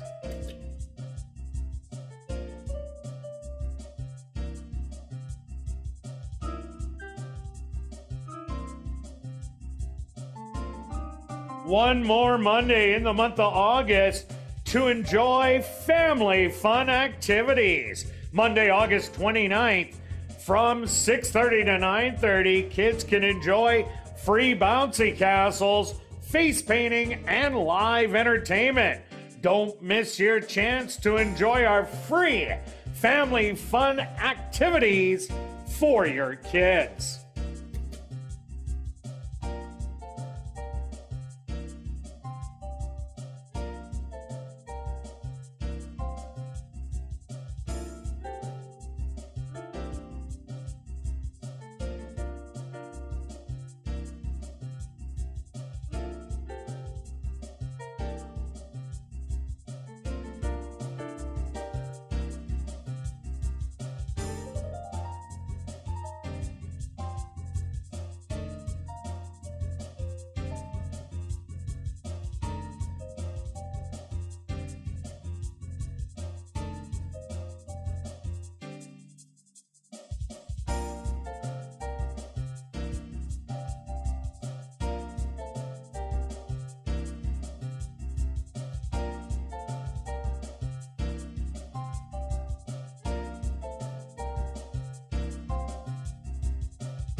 welcome back down the paddock for race number 5 for this Manitoba, Saskatchewan, North and South Dakota bred maiden race. For fillies and mares 3 and up, they're going to go 6 furlongs. Number 2, Rye Bred, will run on first-time Lasix. Quick look back at race number 4. The favorite did not disappoint. No, it basically just like tapping it in golf. Just tap it in. Yeah, I try that, but I miss. Oh, well, no, I don't even think you could miss. You had a good pick. Horse won for fun. Yeah, but I'm talking about golf. Yeah, fair enough. Yeah, I'm terrible. All right. But I have fun. That's what it's all about. Here we go. Pick 4. Moving along. And Jeez, how many races you want tonight, Stretch? No kidding. Okay, pick 4 time. Who do you like? Okay, so it's not an easy race to start the sequence off, and so I've got a few horses in here. My top selection is the 4 horse.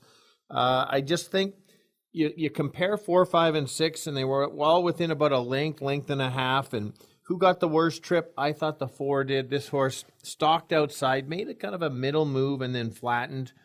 Maybe if it gets just a better trip along the rail and kind of sit back and make one run, that might be the difference. And so that's why I made that my top selection. Yeah, I ended up going to number 5, No Surprise. They take the blinkers off today. And this horse also didn't have a great trip, stumbled at the break, but recovered nicely and only got beat by 2 3/4 in the end. And that was a half a length behind number 6, Spats, and it was just in front of number 7, Hot Linda that day. What I think is going to happen is the 6 and the 7 are going to battle it out, but I don't think that Hot Linda likes the 6 furlongs. Yeah, taking all the money right now at 4 to 5. Maybe they think the horse is going to go to the front, play hide and seek, but I just don't see it that way. I think the 6 furlongs is everything this race. So I'm going to a little bit of a long shot that really isn't that much, sitting at 3 to 1, No Surprise. Oh, for sure. Kind of the key to this is you talked about Hot Linda with the speed. Santa Clara is kind of the new horse to the picture and is making first start of the year. I'm not a big fan of the horse, but there is some speed in here that's probably, the horse has always been on or near the lead. So I think that's going to help the pace as well. So that's why I do like your 5. And that race against Mean Money, she is fast. Yes. And to be that close to her early, there was no doubt that she was going to finish 4th, beating 12 in the end. But this is a big drop for Santa Clara. Yeah, for sure. For sure. She's also fresh. Some of these have been racing and haven't really shown a whole lot. 6 horse, like we mentioned on ASD Live, this was your top selection last time when this race was on Monday, but it didn't have all the amount of speed in it here. I agree with you. You had to lower the horse in your selections, but the horse did run the best rate. I thought ran the best race out of the 3 horses. Moved up, pressed, and then battled, and then got tired from the closer. So yeah, Notable Nora just sat in behind and picked up all the pieces, drawing off to win easily. Let's take a look at number 2, Rye Bred. This horse broke slow, really didn't show anything that race, but maybe with a better break, this horse can show more. They add Lasix today, so that should help. But Rye Bred, give it an excuse, maybe play it a little bit at 16 to 1, maybe in the exotics. Absolutely. It's only had one start, like you said, has the excuse. We've seen there was a horse a month or so ago that absolutely woke up and ran a big race and then eventually won the maiden. So it's not going to be the first horse that wakes up after its first start. So kind of like Witt's Memories. Thank you. That's who I was thinking of. Very good. Yeah. So that's a wide open. Reading your mind. You are Stretch. reading. Well, you're just amazing with all the names. Hence, you have to memorize all the names and not like myself. Okay, and number 7, Hot Linda, taking all the money right now. 2 outs ago, yeah, she got beat by Spats, the 6 horse, and the 5, No Surprise. The comeback race was a great one. Battled every step of the way. Lost the photo to Touch of Love. Victoriaville was in the photo. We seen Victoriaville earlier today. Win easy by 5. But like I said, Hot Linda, yeah, the track's playing the speed. Yeah, she ran a good race last time at 5 furlongs, but this is 6 furlongs. I loved her on August the 1st. It was the first race on Derby Day, and she disappointed me. Maybe that's why I'm against her. That's fair. I think we all have those biases on different horses, absolutely. I'm with you. But the horse is getting a little bit better each time. There could be that pace battle, so could become a wide open race. All right, let's go to our wagers here in race number 5. Pick 4 times stretch. What do you got? Okay, I've got a bunch. Yeah, I got a bunch in here. Oh, look, you got all. I got a key. Yeah. And that's sometimes the way to do it. You take a chance here. I've got 3, 4, 5, 6, 7. I don't trust this race or any of them. With the 1 and the 2 would be a bit of the price. With all, because I think that race is so hard. And then I'm singling. You got to make a stand somewhere. The 6 in the last. And myself, I'm taking 4, 5, 6, 7 here. Then I'm taking 1, 2, and 7. Then I'm keying Big Tony in race 7. And I'm rounding it off. I don't know, about 5, 6, with 5, 6, 7. Probably 5, 6, 9. It's actually 5, 6, and 9 in the last leg. That'll cost $36. Good luck with all your wagers here in race 5, and we'll see you back for race 6.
The horses are on the track for race number 5. They're going to go 6 furlongs for $10,000.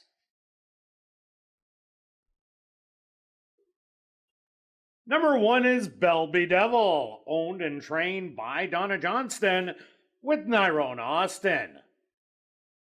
Number 2 is Rye Bread, owned by Trent Height, trained by Wendy Anderson with Sheldon Chickeness. Number 3 is San Clara, owned by Mike Tronjo, trained by Lee Delaron with Siobhan Bell. Number 4 is Going Commandy, owned by Group of 6, trained by Tom Gardapi Jr. with Neville Stevenson. Number 5 is No Surprise, owned by Jennifer Tronjo, trained by Jerry Gorno with Praven Badri. Number 6 is Spats, owned by Dr. Betty Hughes, trained by Devin Gittins with Ronaldo Cumberbatch. Rounding out the field is number 7, Hot Linda, owned by Arneson Farms, trained by Lee Pruitt with Stanley Shady Jr. $50,000 guaranteed pick 4 wagering starts right here. In race number 5, they go to post in 3 minutes.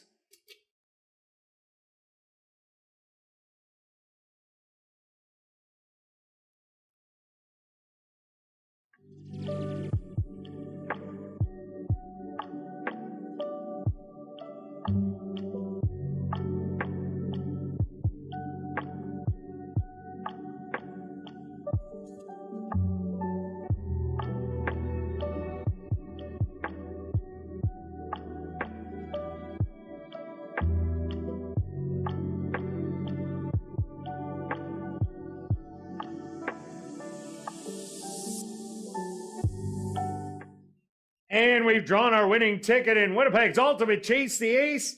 That winning ticket number is 1779. Once again, the winning ticket in tonight's Ultimate Chase the Ace, 1779.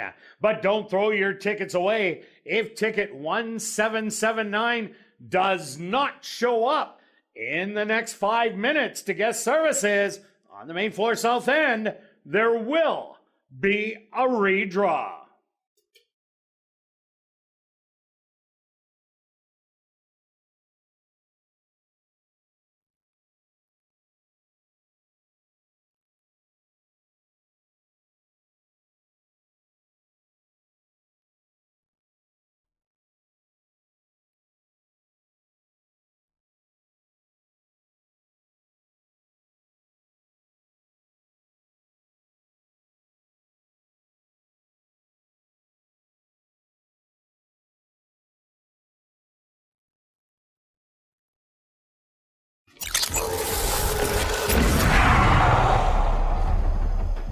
It's now 2 minutes to post time at ASD.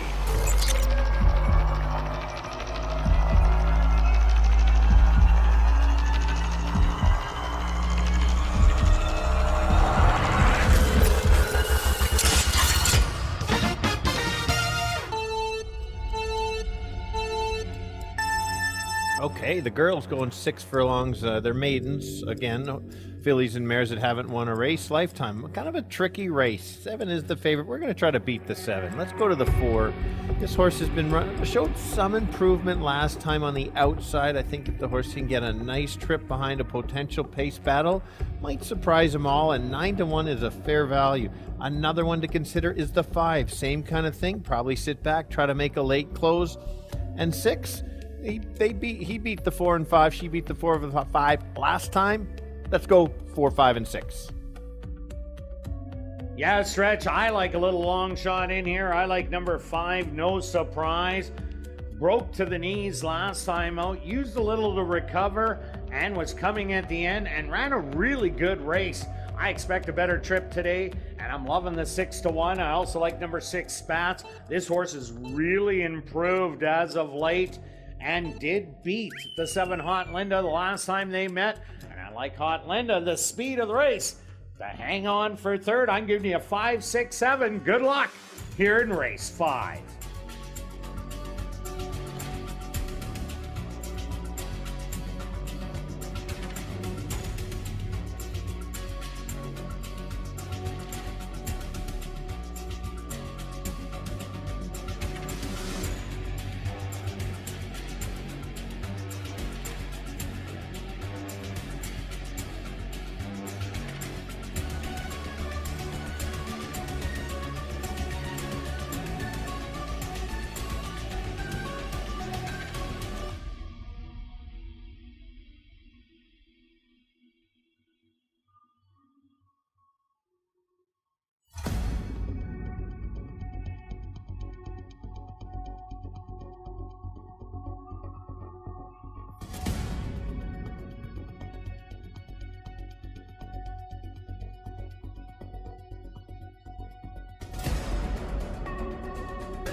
It's post time.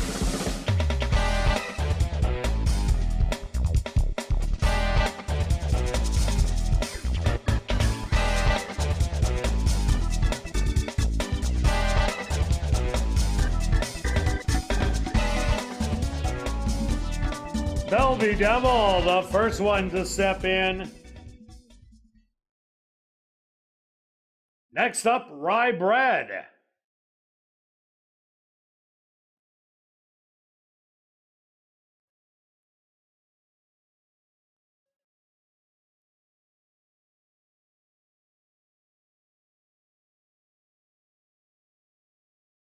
San Clara's turn.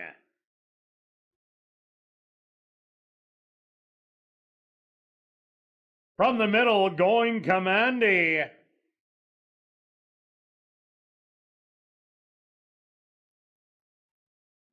Next up, No Surprise.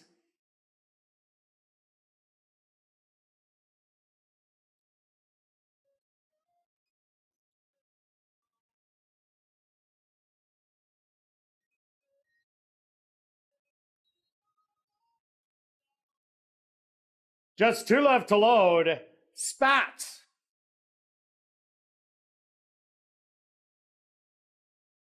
And just waiting on the 3 to 5 favorite, Hot Linda.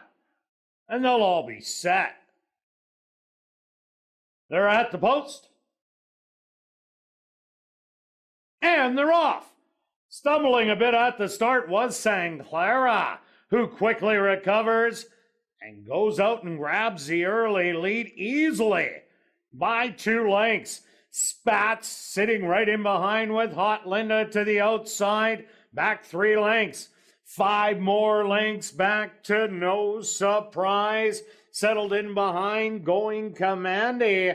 Another length to Rye Bread and Belby Devil. The early trailer, a dozen off the lead. 23 and 3 the opening quarter, and San Clara still has that lead, but diminishing by a length and a half.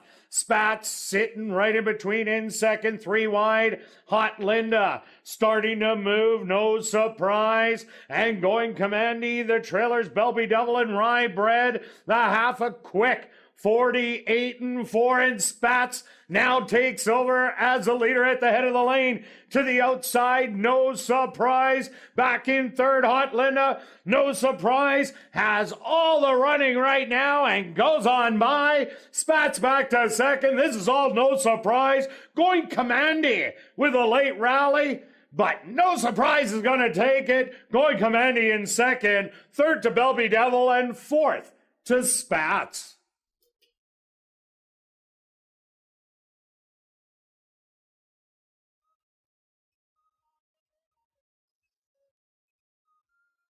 Ladies and gentlemen, please hold all tickets at Stewart's inquiry into the running of race number 5.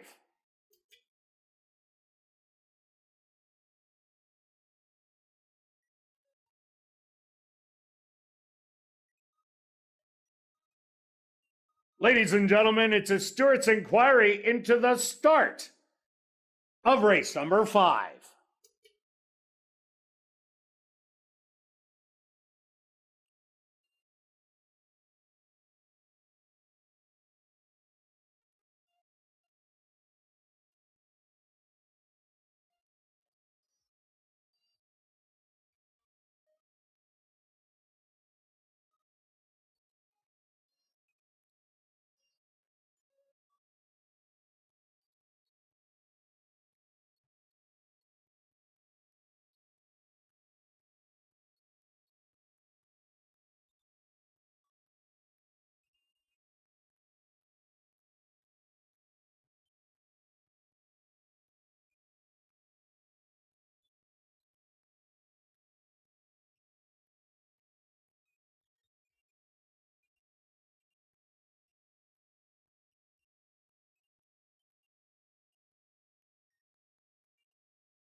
The stewards are removing the inquiry sign off the board.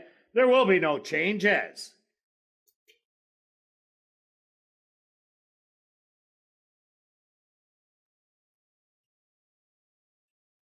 Now entering the winner's enclosure.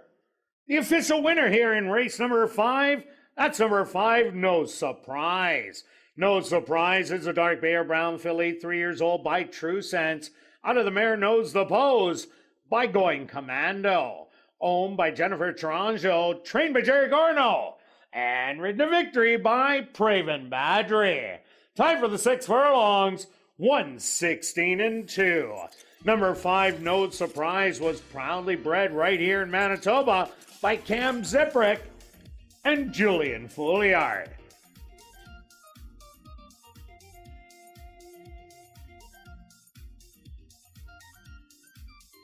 Race 5 is official in the upcoming 6th race.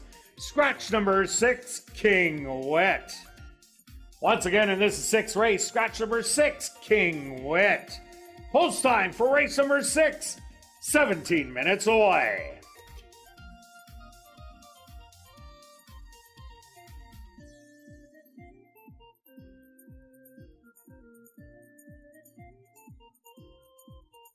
Want to keep up with all the local horse racing news and all the events here at Assiniboia Downs? Well, then be sure to subscribe to our weekly e-newsletter, The Inside Track. Subscribe at asdowns.com.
And in this evening's Ultimate Chase the Ace, Carl L. went to the board and selected the 9 of clubs. So he took home $25, and the jackpot is still alive, just under $4,500 in Winnipeg's Ultimate Chase the Ace.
And welcome back down the paddock for race number 6. We have a $5,000 claimer for 3-year-olds and up that are non-3 lifers. They're going to go 7 furlongs.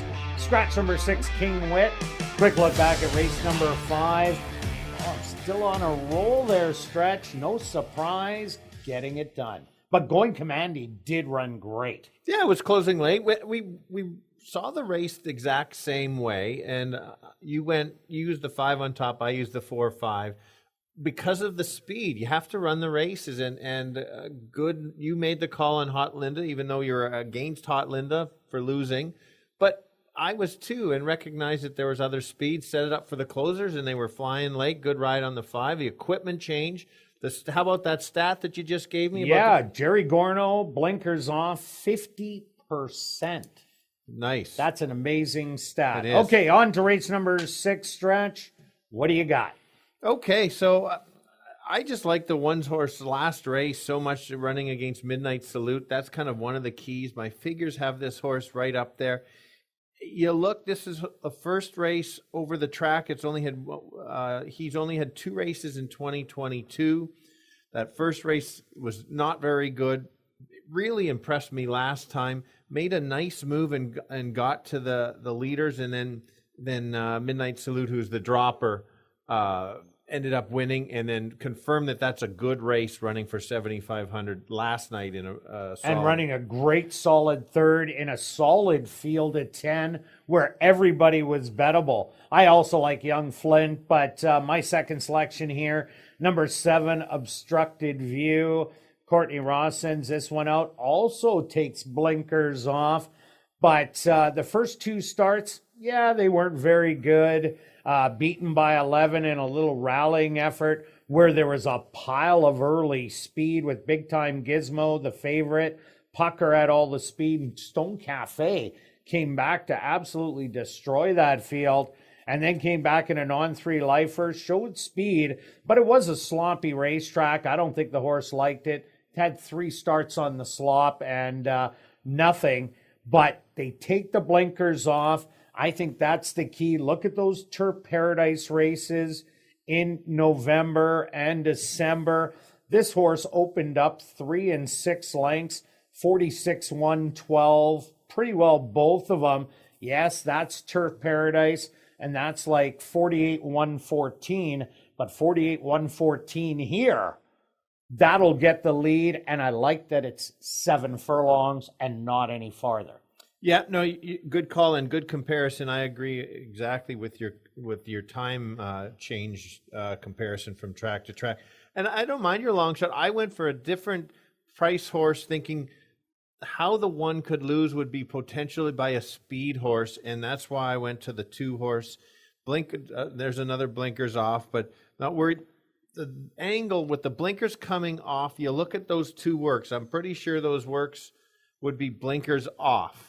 And so suddenly wakes up, look at those 2 races at Woodbine. Yes, it's on the poly, but got the lead in for 40,000 and 25,000. Showed speed a little bit longer, even the 2-back. Ran a nice race, gets back to those races. This horse could be the one that's gone. Yeah, no doubt about it. This horse does possess the early speed. Also, take a look at number 4, Peb. Was a winner going wire to wire 2 outs ago after dropping in from allowance to the 5-on-2. Last time against Young Flint, the horse really didn't show much. Tiffany Husbands did have a win yesterday, but Peb will have to show a lot more in that last race to be a factor in here. For sure, yeah. The 2-back got the lead. And we're talking about potential speed. You like the 7 and the 2 and even the 3 has a bit of speed. And in case they all battle, who's my bit of closer other than the 1 is the 5, who is suddenly at 4-5. And so, wow, Jerry Gorno going for 2 in a row. Maybe the horse makes a nice little move. I think the 1 is a little bit better, but this is in the mix. This is one of your correlated exactor bets. If you think there's a speed duel, you better find the closers, and that would be 1-5. All right, let's go to our wagers here in race number 6. Stretch, start us off. All right, just a $2 pick 3 wheel. 1 with 6, hoping for a long shot in the middle. You can play a $1 and it's only 8. And myself, I'm going for a tractor in here. I'm taking 1-7-1-7 with all 2, 3, 5, and 6. A $1 ticket, $8. But I got some money to play with. You do. I got a $3 one for 24. Good luck with all your wagers here in race 6, and we'll see you back for race 7.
The horse are on the track for race number 6. They're going to go 7 furlongs for $10,200. Number 1 is Young Flint, owned by Andrew Stronach, trained by Jennifer Jordan with Nyrone Austin. Number 2 is Soul Freedom, owned by Bill Meikle and Winddancer Stable, trained by Winnie Anderson with Neville Stevenson. Number 3 is Big Buffy, owned by Corrine Draper, trained by Curtis Maxwell with Lorena Bougeot. Number 4 is Peb, owned by High Road Stable, trained by Tiffany Husbands with Stanley Chady Jr.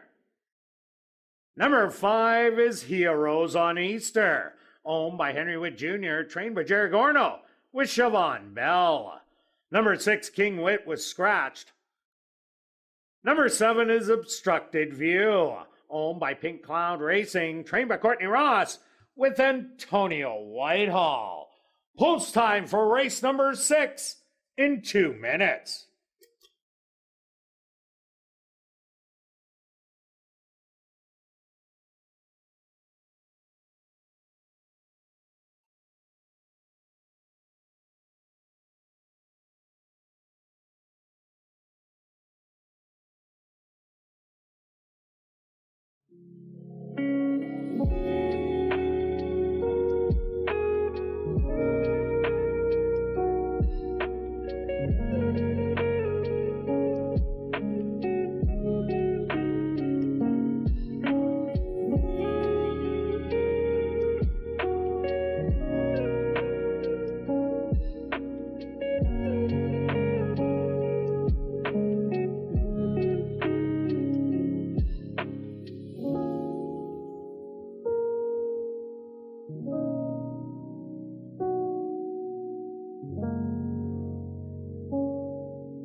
now 2 minutes to post time at ASD.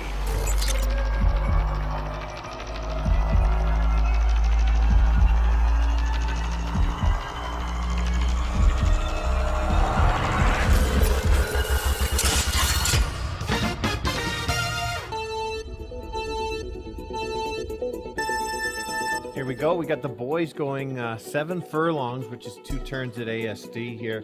The rain is starting to come down a little harder. I've got to the one horse here. This last race, the first start over the track, was just such a good race. Real good move on the turn. Lost to just simply a better horse. If there is a bit of pace, this horse is going to make a move and take over. How you beat this horse is maybe some speed up front. That would be the 2, Soul Freedom. Takes the blinkers off, couple solid works, shows some speed, maybe can steal it. 1, 2, and 5.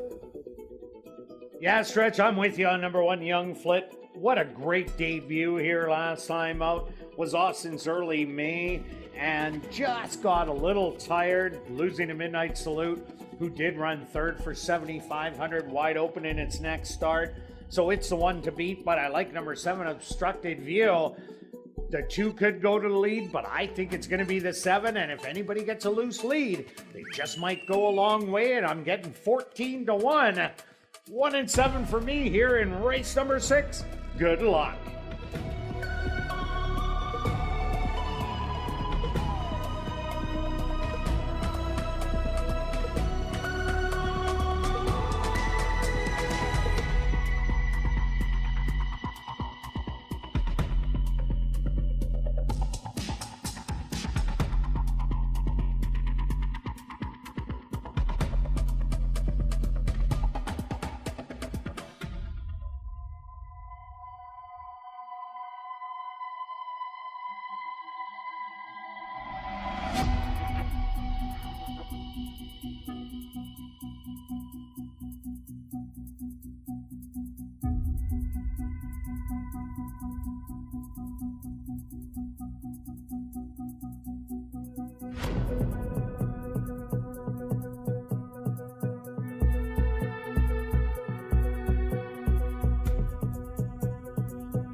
Young Flint, the 4-5 favorite, the first to go in.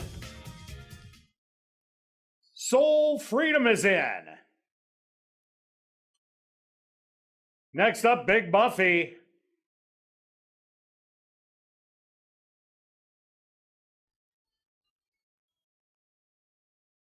It's now Peb's turn. Just 2 left to load. He arose on Easter. Now just waiting on Obstructed View to the outside.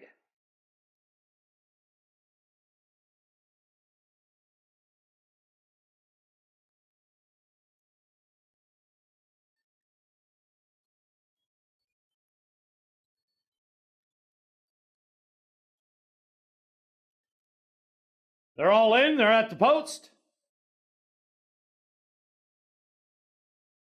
And they're off. Breaking quickly from the inside, that's Soul Freedom. Big Buffy also shows some speed, and now Peb going to the lead. Obstructed View to the outside in second. Back to third, Soul Freedom with Big Buffy. Back in fourth, Young Flint in fifth, and Heroes on Easter is the early trailer. Banging it out on the front end, Peb on the inside, and on the outside, Obstructed View through an opening quarter of 25 seconds. Soul Freedom watching the action in third, Young Flint making up a ton of ground in fourth. Then Heroes in Easter also making up good ground, and the trailer is Big Buffy, about a dozen off. But the leader now taken over by number 2, Soul Freedom. Young Flint just cruising 3 wide, and now takes over the lead through a half in 50 seconds. Back in second, that's Soul Freedom with Peb. Heroes on Easter, 3 wide on the outside. They hit the head of the lane, and Young Flint with the lead by 5. The best stride, Heroes on Easter on the outside. Soul Freedom on the rail, a 16th of a mile to go, and Young Flint, the favorite, is in cruise control. Second best, Heroes on Easter. Third to Peb, and fourth to Soul Freedom.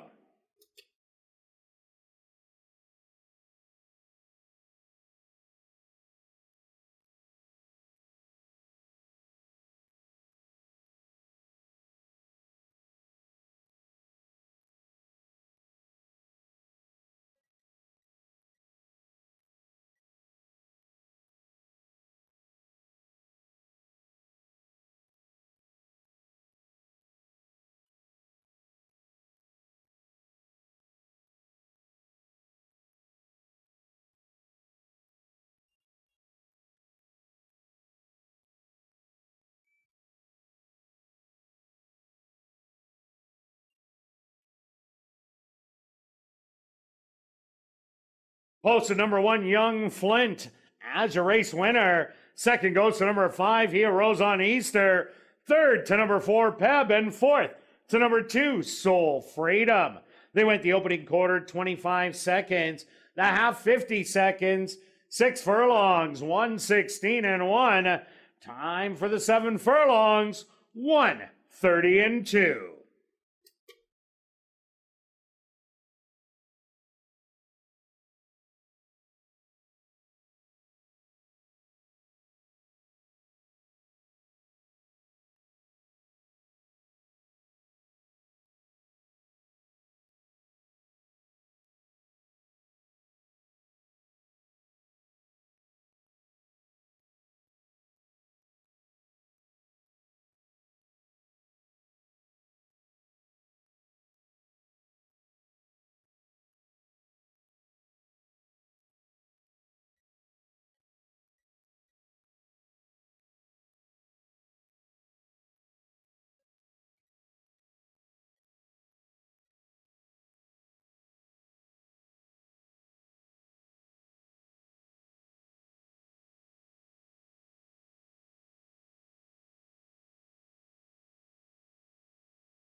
Now entering the winner's enclosure, the official winner here in race 6, that's number 1, Young Flint. Young Flint is a big gelding, 4 years old, by Flintshire, out of the mare Caroline Victoria by Lonro. Owned by Andrew Stronach, trained by Jennifer Jordan, and ridden to victory by Nyrone Austin. Time for the 7 furlongs, 1:30 and 2.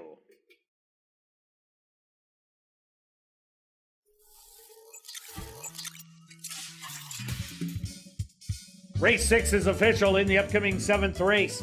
Number 1, My Father's Eyes, make the jockey Chavi and Chow. Once again, in this 7th race, number 1, My Father's Eyes, make the jockey Chavi and Chow. Late double wagering here in race number 7. They go to post in 17 minutes.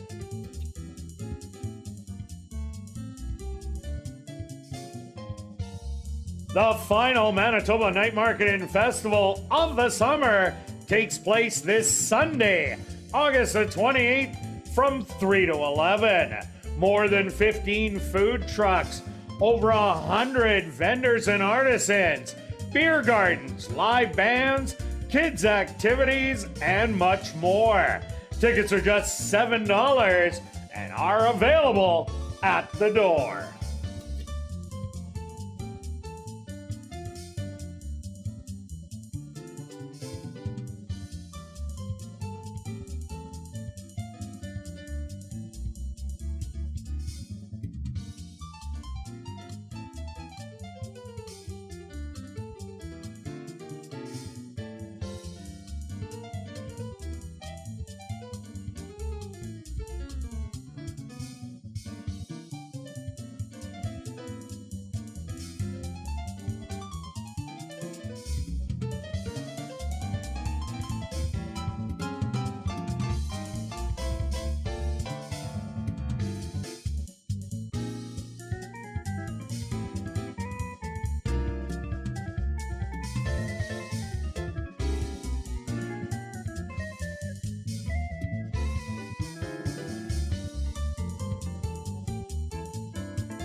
And welcome back down the paddock for race number 7. We have a $5,000 claimer for the boys 3 and up.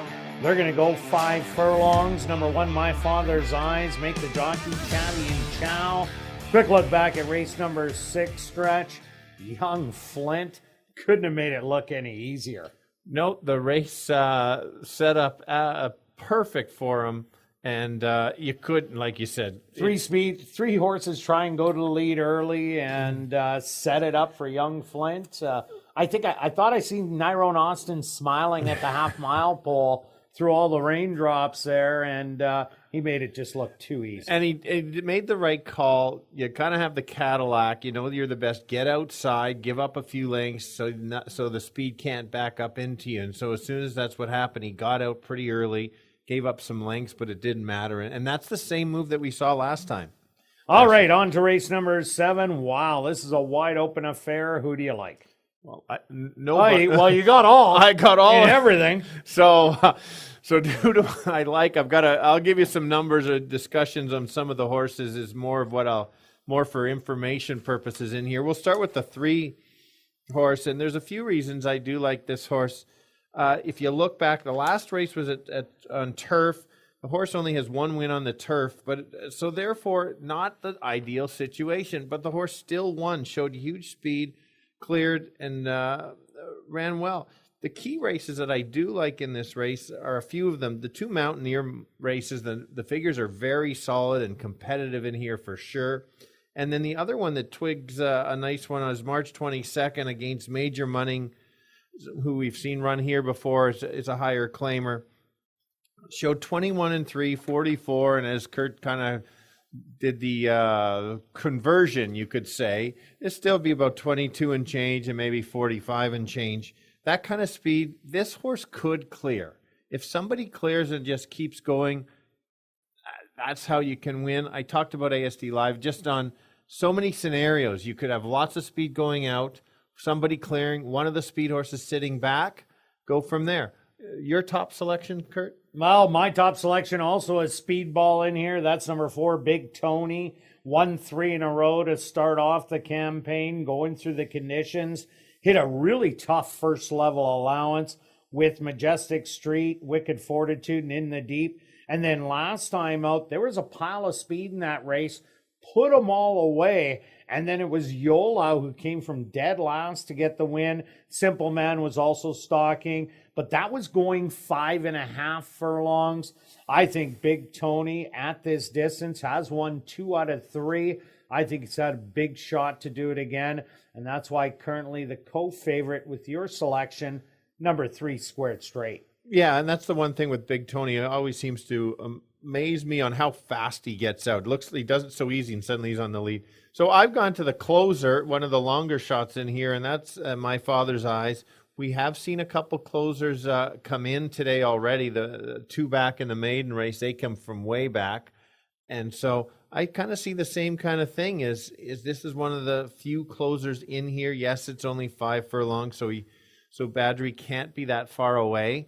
One of the speed horses might get... It's actually Chavy and Chow. Oh, thank you. Even better. He's got the hat trick going for 4. Even better. Move him up 1 there. Not just 3-1. Anyway, good reminder, Kirt. Yeah, I don't have to tell him what to do. He's on fire today. Yeah, no doubt about Ride that. it how you like, Tavian. All right, another horse I like in here, number 2, Freudian Sip.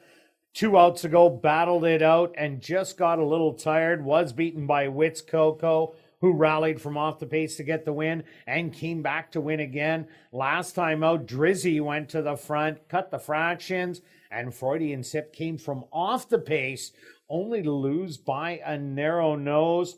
Murray Duncan took this horse over on the claim, and I say watch out, 8-1 on a trainer with about a 25% win clip. That looks like the biggest bargain on the board. Oh, I'm not going to argue with any of them in here. Just with the right trip and one of their better efforts, they can certainly be right there for sure. Yeah, another horse I like, number 7, Shootin' Money. Last time out, tried to show the speed, which it always used to do, but that didn't work against Spire and Singing Cry in Dubai. The time before was an even race against Big Tony, but previous to that, that was a great race, rallying from off the pace to only lose by a half a length to trump them in there. That same kind of race could get shooting money to the winner's circle, but I would definitely not take 9-5. No, I've been chasing this horse since that last race, and I've jumped ship a little based on that last race, but at 9-5, I wouldn't feel terrible if the horse won. I think he's well over bet, but certainly can be there for sure. All right, let's go to our wagers here in race number 7. Stretch, what do you got? Yeah. No surprise. Nope, we're going to a show on a closer because I don't know if it can get there. I'm just warming up, practicing for Wednesday's parlay contest. Oh, okay. I need lots of practice. Not really. You've got 5 in a row. Well, so yeah, I could pick winners, but I can't pick a show horse. We'll see how you do tomorrow. 20 showing 1. All right, myself, I'm going after the tractor. I'm taking number 4, Big Tony, on top with the 1, 2, 3, 6, 7. With the 1, 2, 3, 6, 7, that tractor will cost you $20. Good luck with all your wagers here in race 7, and we'll see you back for race 8.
Horse on the track for race number 7. They're going to go 5 furlongs for $13,200.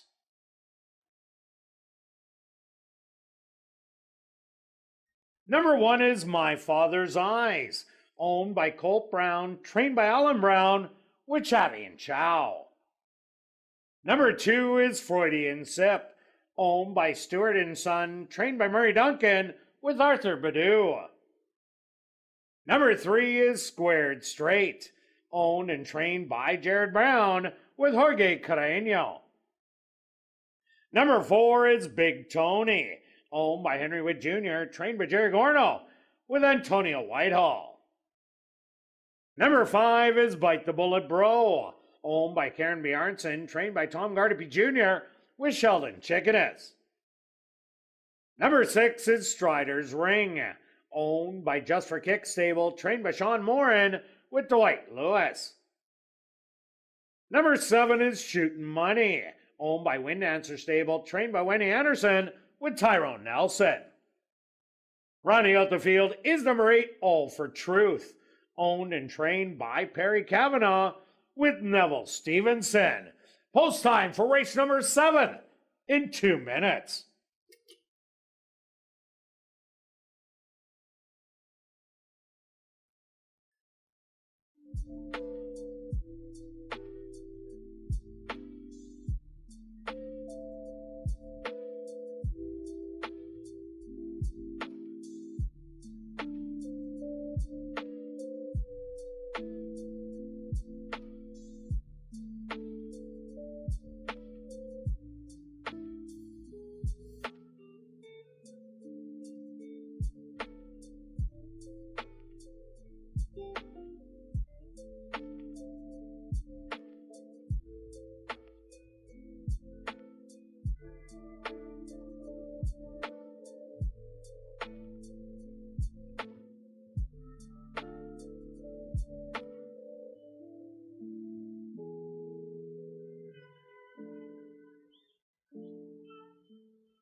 It's now 2 minutes to post time at ASD.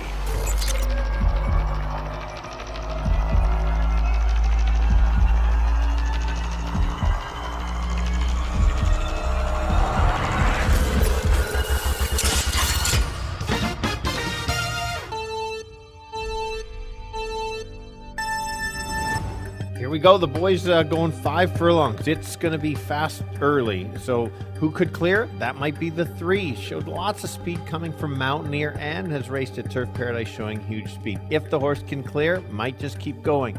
But there's so many other speed horses. The 4, Big Tony, breaks fast and also can go. Let's find a long shot. That would be the 1, My Father's Eyes, is the closer. We'll be at the back early. We'll be trying to get him late at 14-1. Might be worth a couple dollars. 3, 4, and 1. Yeah, Stretch, I like number 4, Big Tony. I think this horse will be a 5 furlong specialist. Takes the drop in here from 7,500. Also ran good at the first level allowance and came off of 3 wins early on. I think this horse will definitely be a part of the front end. I also like number 2, Freudian Sip. Comes out of a high percentage barn with an off the pace running style. So I'm going to give you a 4 and 2. Good luck here in race 7.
It's post time.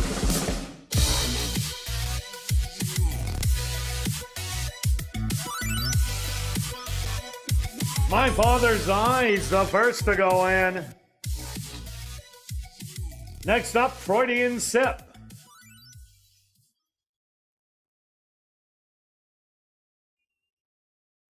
Squared straight, next to lock in. Big Tony's turn.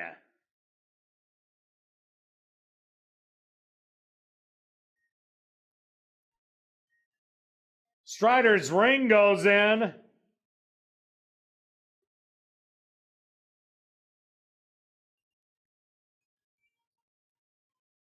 Shooting Money's turn. Just 2 left to load.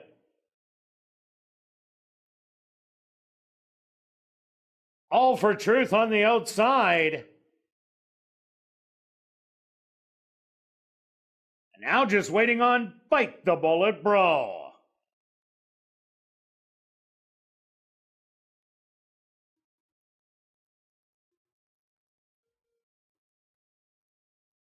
The field is set. They're at the post.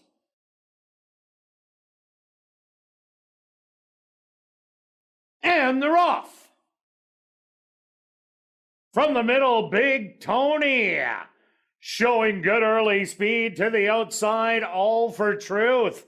In between horses, Bite the Bullet Bro, now back in third. My Father's Eyes, sitting on the rail in fourth. To the outside, Strider's Ring and Shoot Money. Now moving up to third and fourth, back to the early trailers. 40 and Sip and Squared Straight. 22 and 4 the opening quarter. It's Big Tony on the inside. To the outside, All for Truth. 3 wide, Strider's Ring. 4 wide, Shoot Money. They hit the head of the lane, and Big Tony has that lead by a length. Strider's Ring and Shootin' Money running as a pair. On the outside, Big Tony. Shootin' Money on the outside at 1/16 of a mile to go. Shootin' Money and Big Tony. Nose and nose to the wire. Looked like Shootin' Money got it. Big Tony for second. Close for third.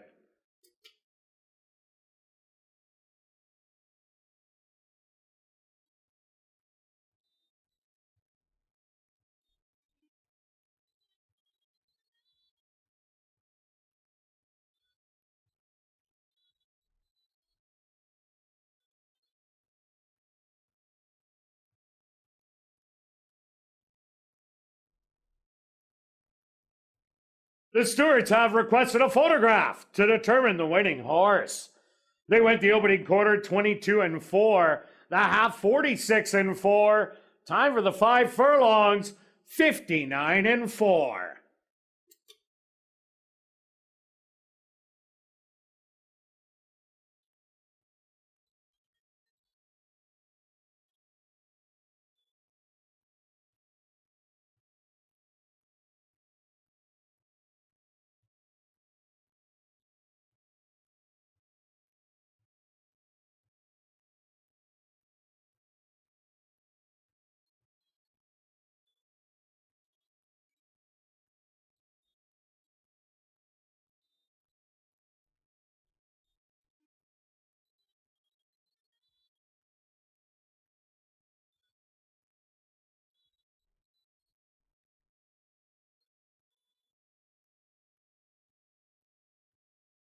Stewards opposed to number 7, Shootin' Money.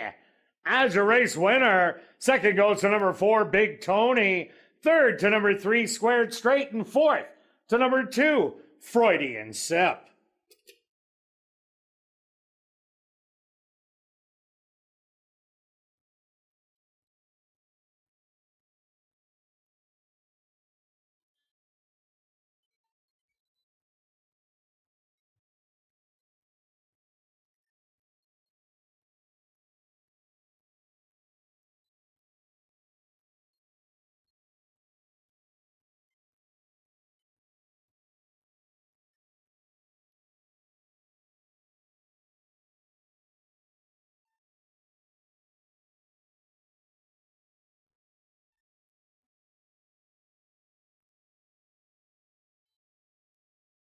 Now entering the winner's enclosure, the unofficial winner here in race 7, that's number 7, Shootin' Money. Shootin' Money is a dark bay or brown gelding, 5 years old, by Arch. Out of the mare Penny Money by Forestry. Owned by Wind Dancer Stable, trained by Wendy Anderson, and ridden to unofficial victory by Tyrone Nelson. Time for the 5 furlongs, 59 and 4.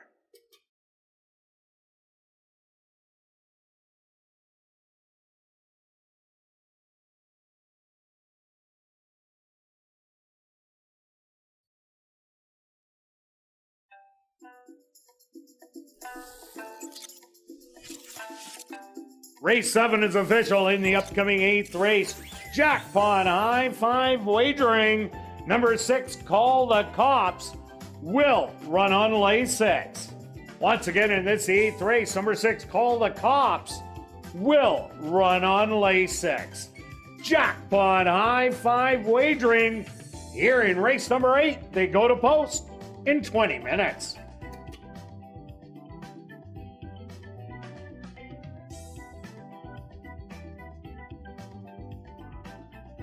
Well, after the final race, be sure to head up to the clubhouse where our popular Crazy Hour kicks in.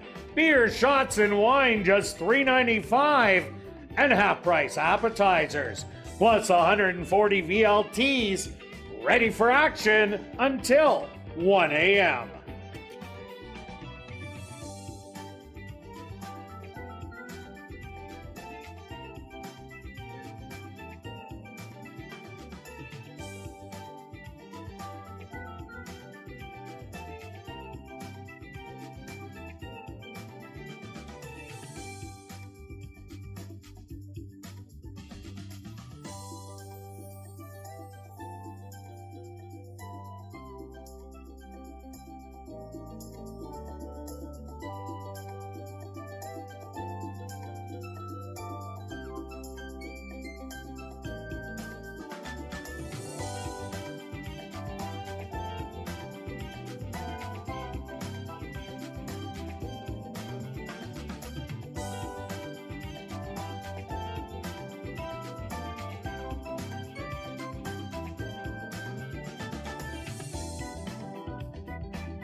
And welcome back down the paddock for race number 8 for this allowance non-2-lifer. For the boys, 3 and up, they're going to go 6 furlongs. Number 6 called the Cops will run on lay 6. Taking a look back at race number 7, Shootin' Money.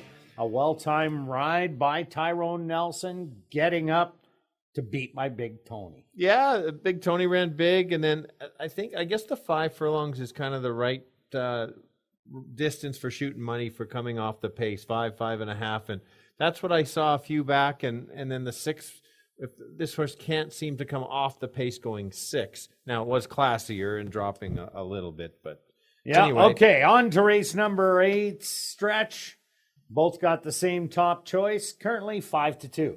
Yeah, that's a fair price. I'm obviously cheering for him being alive with the pick 3, pick 4, pick 5. So the win price isn't as important for me, but let's tell you why. I've got him keyed on everything. So many reasons. This horse was entered on the Monday that got canceled in a 10-3, which I think was tougher than this allowance field, and that happens from time to time. The key to this race, and I think Kirt's agreeing with me, the horses started to be able to come off the pace. 3 back ran against Not Afraid. Not Afraid cleared and just ran a huge performance and has won again since. Twice. There you go. Then the next race, a mile, I really like that race, and we both kind of like the horse in that race. Rated, made a big move, maybe moved a little early, and then tired. Last race, got in a heated pace battle that we realized we were in a bit of trouble there at that point. No doubt about it. So the race is set up. We got the cutback. Could be on the lead if they let the horse go, or could just chase a couple of the other horses that don't quite get the distance in. So that could be how he wins. Either way, it depends on what Craven Badgery wants to do. Correct. All right, another horse I like in here, number 5, Oscar the Gulch, getting good odds at 17-1. Ran 2 big races early on. Even the first start of the year was a good one. This is a horse that got absolutely trapped in that race. I bet it back against Timely Ruckus, lost by a neck, and then it was a gimme next time, breaking the maiden by 2. Got back and ran against a tough Not Afraid, trying to chase early, then tried to chase Euro Silver Biz, who went wire to wire. Oscar the Gulch has tactical speed. There isn't a pile in here. I see the 6 Call the Cops and the 8 Rockin' at the Party. The only ones with decent early speed, maybe Livery Man if he gets out of the gate. But Oscar the Gulch could get a great trip, and right now, a juicy 17-1. Yeah, you're right. That last race is better than it looked. I'm taking the 9 in second because that's what Major Shepherd likes to do, is run second. Last 2 races made some nice moves, and 2 back in the same race as Call the Cops actually had the lead and then kind of tired. I kind of gave that horse an excuse there. The last time, again, made a move, but then got beat late. 7 of 15 in second at the distance, 3 of 4. 6 furlongs the horse needs all of 6 furlongs because he is a deeper closer. We have seen a few closers, like I've mentioned, to get up there. If the pace backs up, the horse can be right there. Yeah, another horse to look at, number 4, Impressive Sense. This horse was knocking on the door for a win early on, and it's been kind of fading in the last 2 outings. Does get the services of jockey Jorge Carreño, who puts horses in a good spot to win. And you're getting not a great price, currently at 6-1, the morning line on the horse. But this is a horse that won't be on the front, but be in a stalking role. And if it's sitting in the right spot, definitely this one can win. Correct. We've been backing this a little bit. Like you said, the last race wasn't one of my favorites race, but they can bounce back. I'll mention the 7 is my third selection. If you look at the last 2 races, broke a step slow twice and then made a move. The problem here is if this horse breaks a step slow, the horse will not be there. If he does, you mentioned could be on the lead. I thought would just be just off the pace, which wouldn't be a bad thing. That's a 11-1 is more than fair. You are kind of betting a little bit, will the horse get out of the gate? And if he does, that 11-1 is more than fair value. Yeah, another horse to look at, number 8, Rockin' at the Party. This horse has won 3 in a row. An impressive 25-length winner at Chippewa Downs. Came back to win again, then went over to Fargo, ran a good 6 furlongs, 113-2. This is kind of a little unknown quantity on whether it's good enough for the allowance non-two-lifer, but this horse has won 4 races, but gets in this race because races that are won for $2,500 or less, winner's share is not considered, but Rockin' at the Party does know how to win, and 7-1 on the board is getting respect. Yeah, for sure. And now you have to remember, like you said, that's a smaller track, so you don't totally know the competition. That might be great value based on who he's run against. Yeah, another horse to look at, number 2, Kitten. This horse ran a big race 3 outs ago, but did have a dream trip up the rail. Gold Special and Go Start ended up running him down. But that was a straight 3-year-old race. Then got beat by Not Afraid, Call the Cops, but not by that much, and did not like that mile last time out at all. Get a hot jockey in Chavi and Chow. Kitten definitely might want to throw it in. What about the 1, Jax Willie? Yeah, well, we've got an invader from Canterbury who have been doing very well.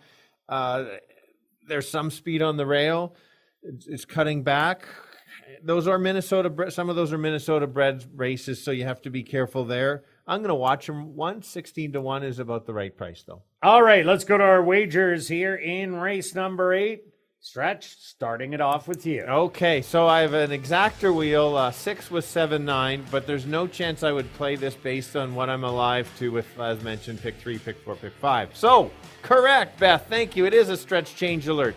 This is exactly how I would play it. The same situation. $3 exacta box, 6, 7, and 9. $18 total. And myself, I'm just going 30 to win on the 6. Call the Cops, right on the nose at 9-5.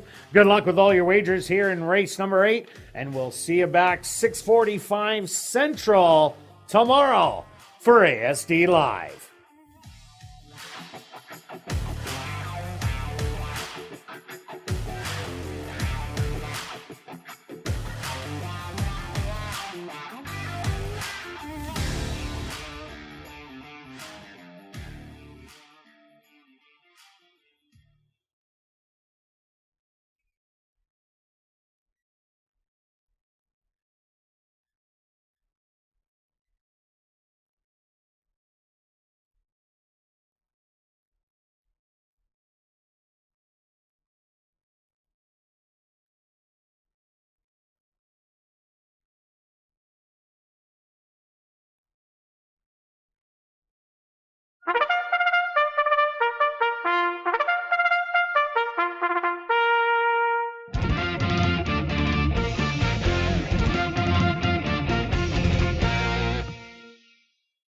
The horse on the track for race number 8, they're going to go 6 furlongs for $18,000.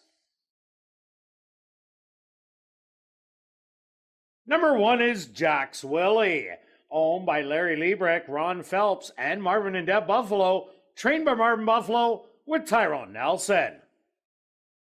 Number 2 is Kitten, owned by Shelley Brown, the estate of Harvey Warner, Gene McEwen, Steve Holborn, B&J Stable, and Oslin Bell, trained by Shelley Brown with Chavi and Chow.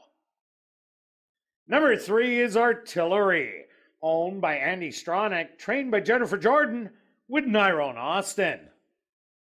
Number 4 is Impressive Sense, owned by True North Thoroughbreds and Arneson Farms, trained by Lise Pruitt with Jorge Carreño. Number 5 is Oscar the Gulch, owned by Blair Houston, trained by Maria Stanford with Ronaldo Cumberbatch. Number 6 is Call the Cops, owned by Dr. Betty Hughes, trained by Elton Dickey with Praven Badri. Number 7 is Livery Man, owned and trained by Ryan DeJarlis with Stanley Chady Jr. Number 8 is Rockin' at the Party, owned by Dan Hansen, trained by Deb Hansen with Sheldon Chickanis. Rounding out the field is number 9, Major Shepherd, owned by Kenneth Amther, trained by Gordon Amther with Antonio Whitehall. Post time for race number 8, 3 minutes away.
It's now 2 minutes to post time at ASD.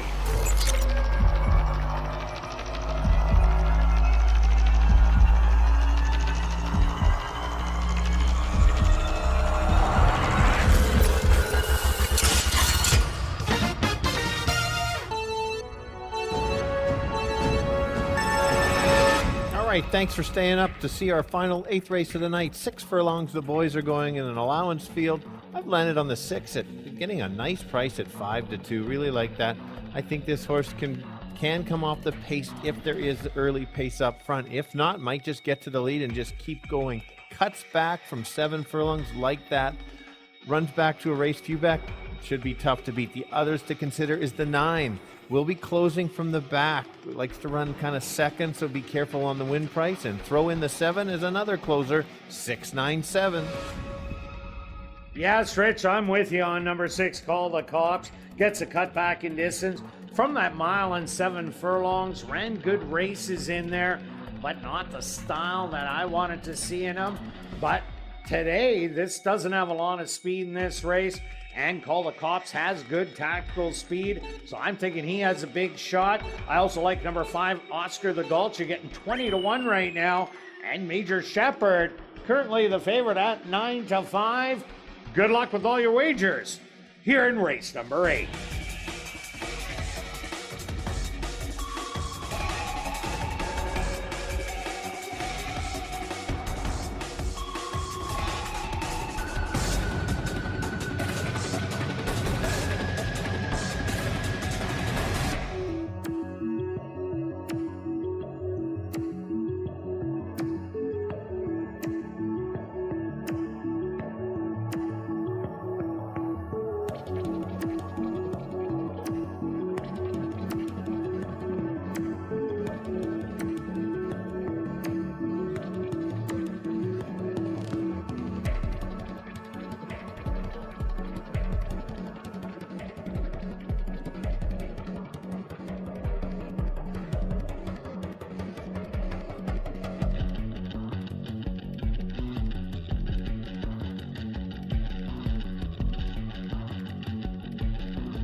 It's post time.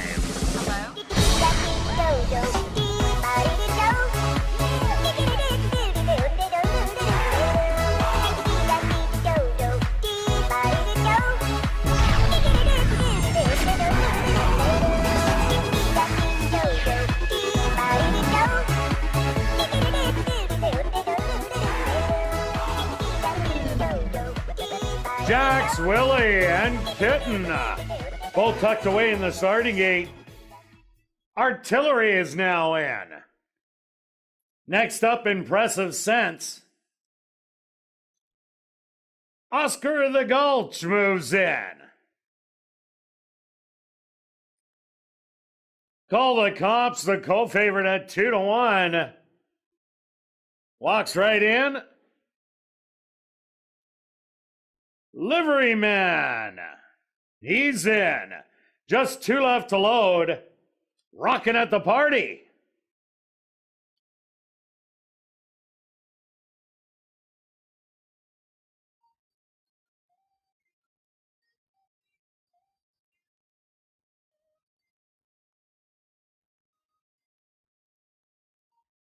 Is in, and now just waiting on Major Shepherd, the other co-favorite, at 2-1, and they'll all be set.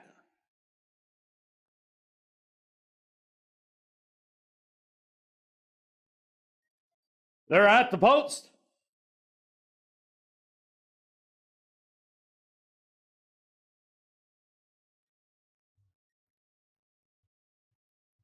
And they're off. From the middle of the track, Impressive Sense showing some early speed, but Oscar the Gulch now takes over with Rockin' the Party showing more speed and is going to take the early lead.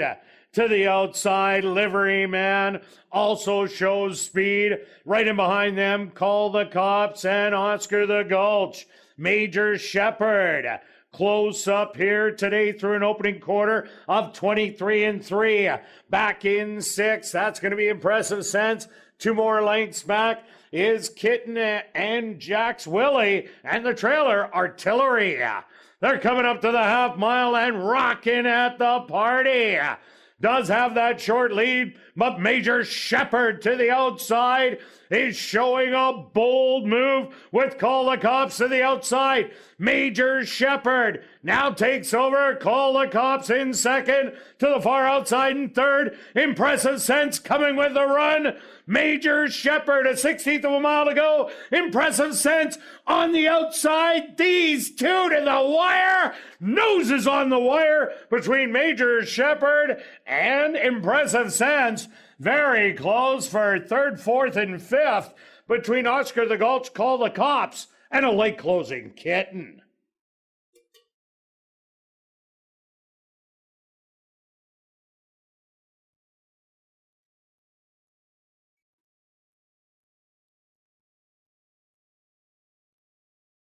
The stewards have requested a photograph to determine the winning horse.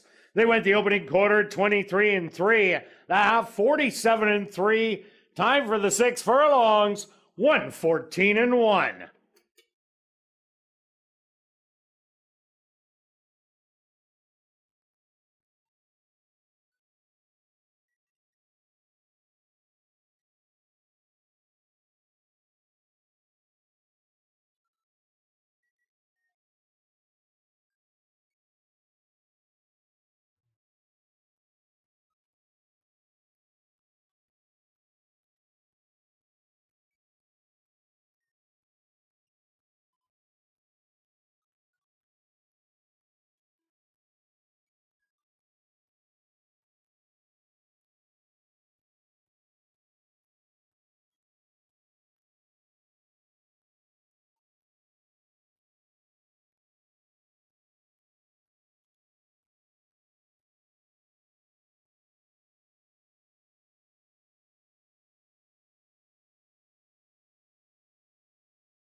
Also, the photos show the winner, number 9, Major Shepherd.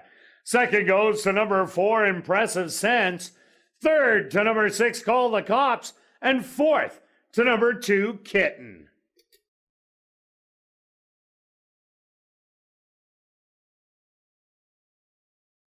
Now entering the winner's enclosure, the unofficial winner here in race number 8, that's number 9, Major Shepherd.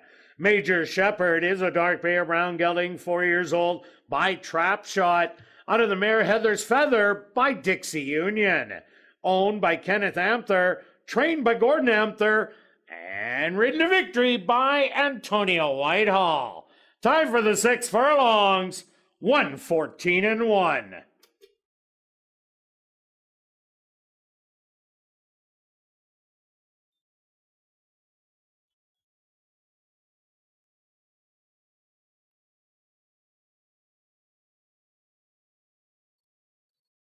I'll now head up to the clubhouse to enjoy Crazy Hour on the second level. Beer, shots, and wine, $3.95, and half-price appetizers. Racing resumes tomorrow at 7:30.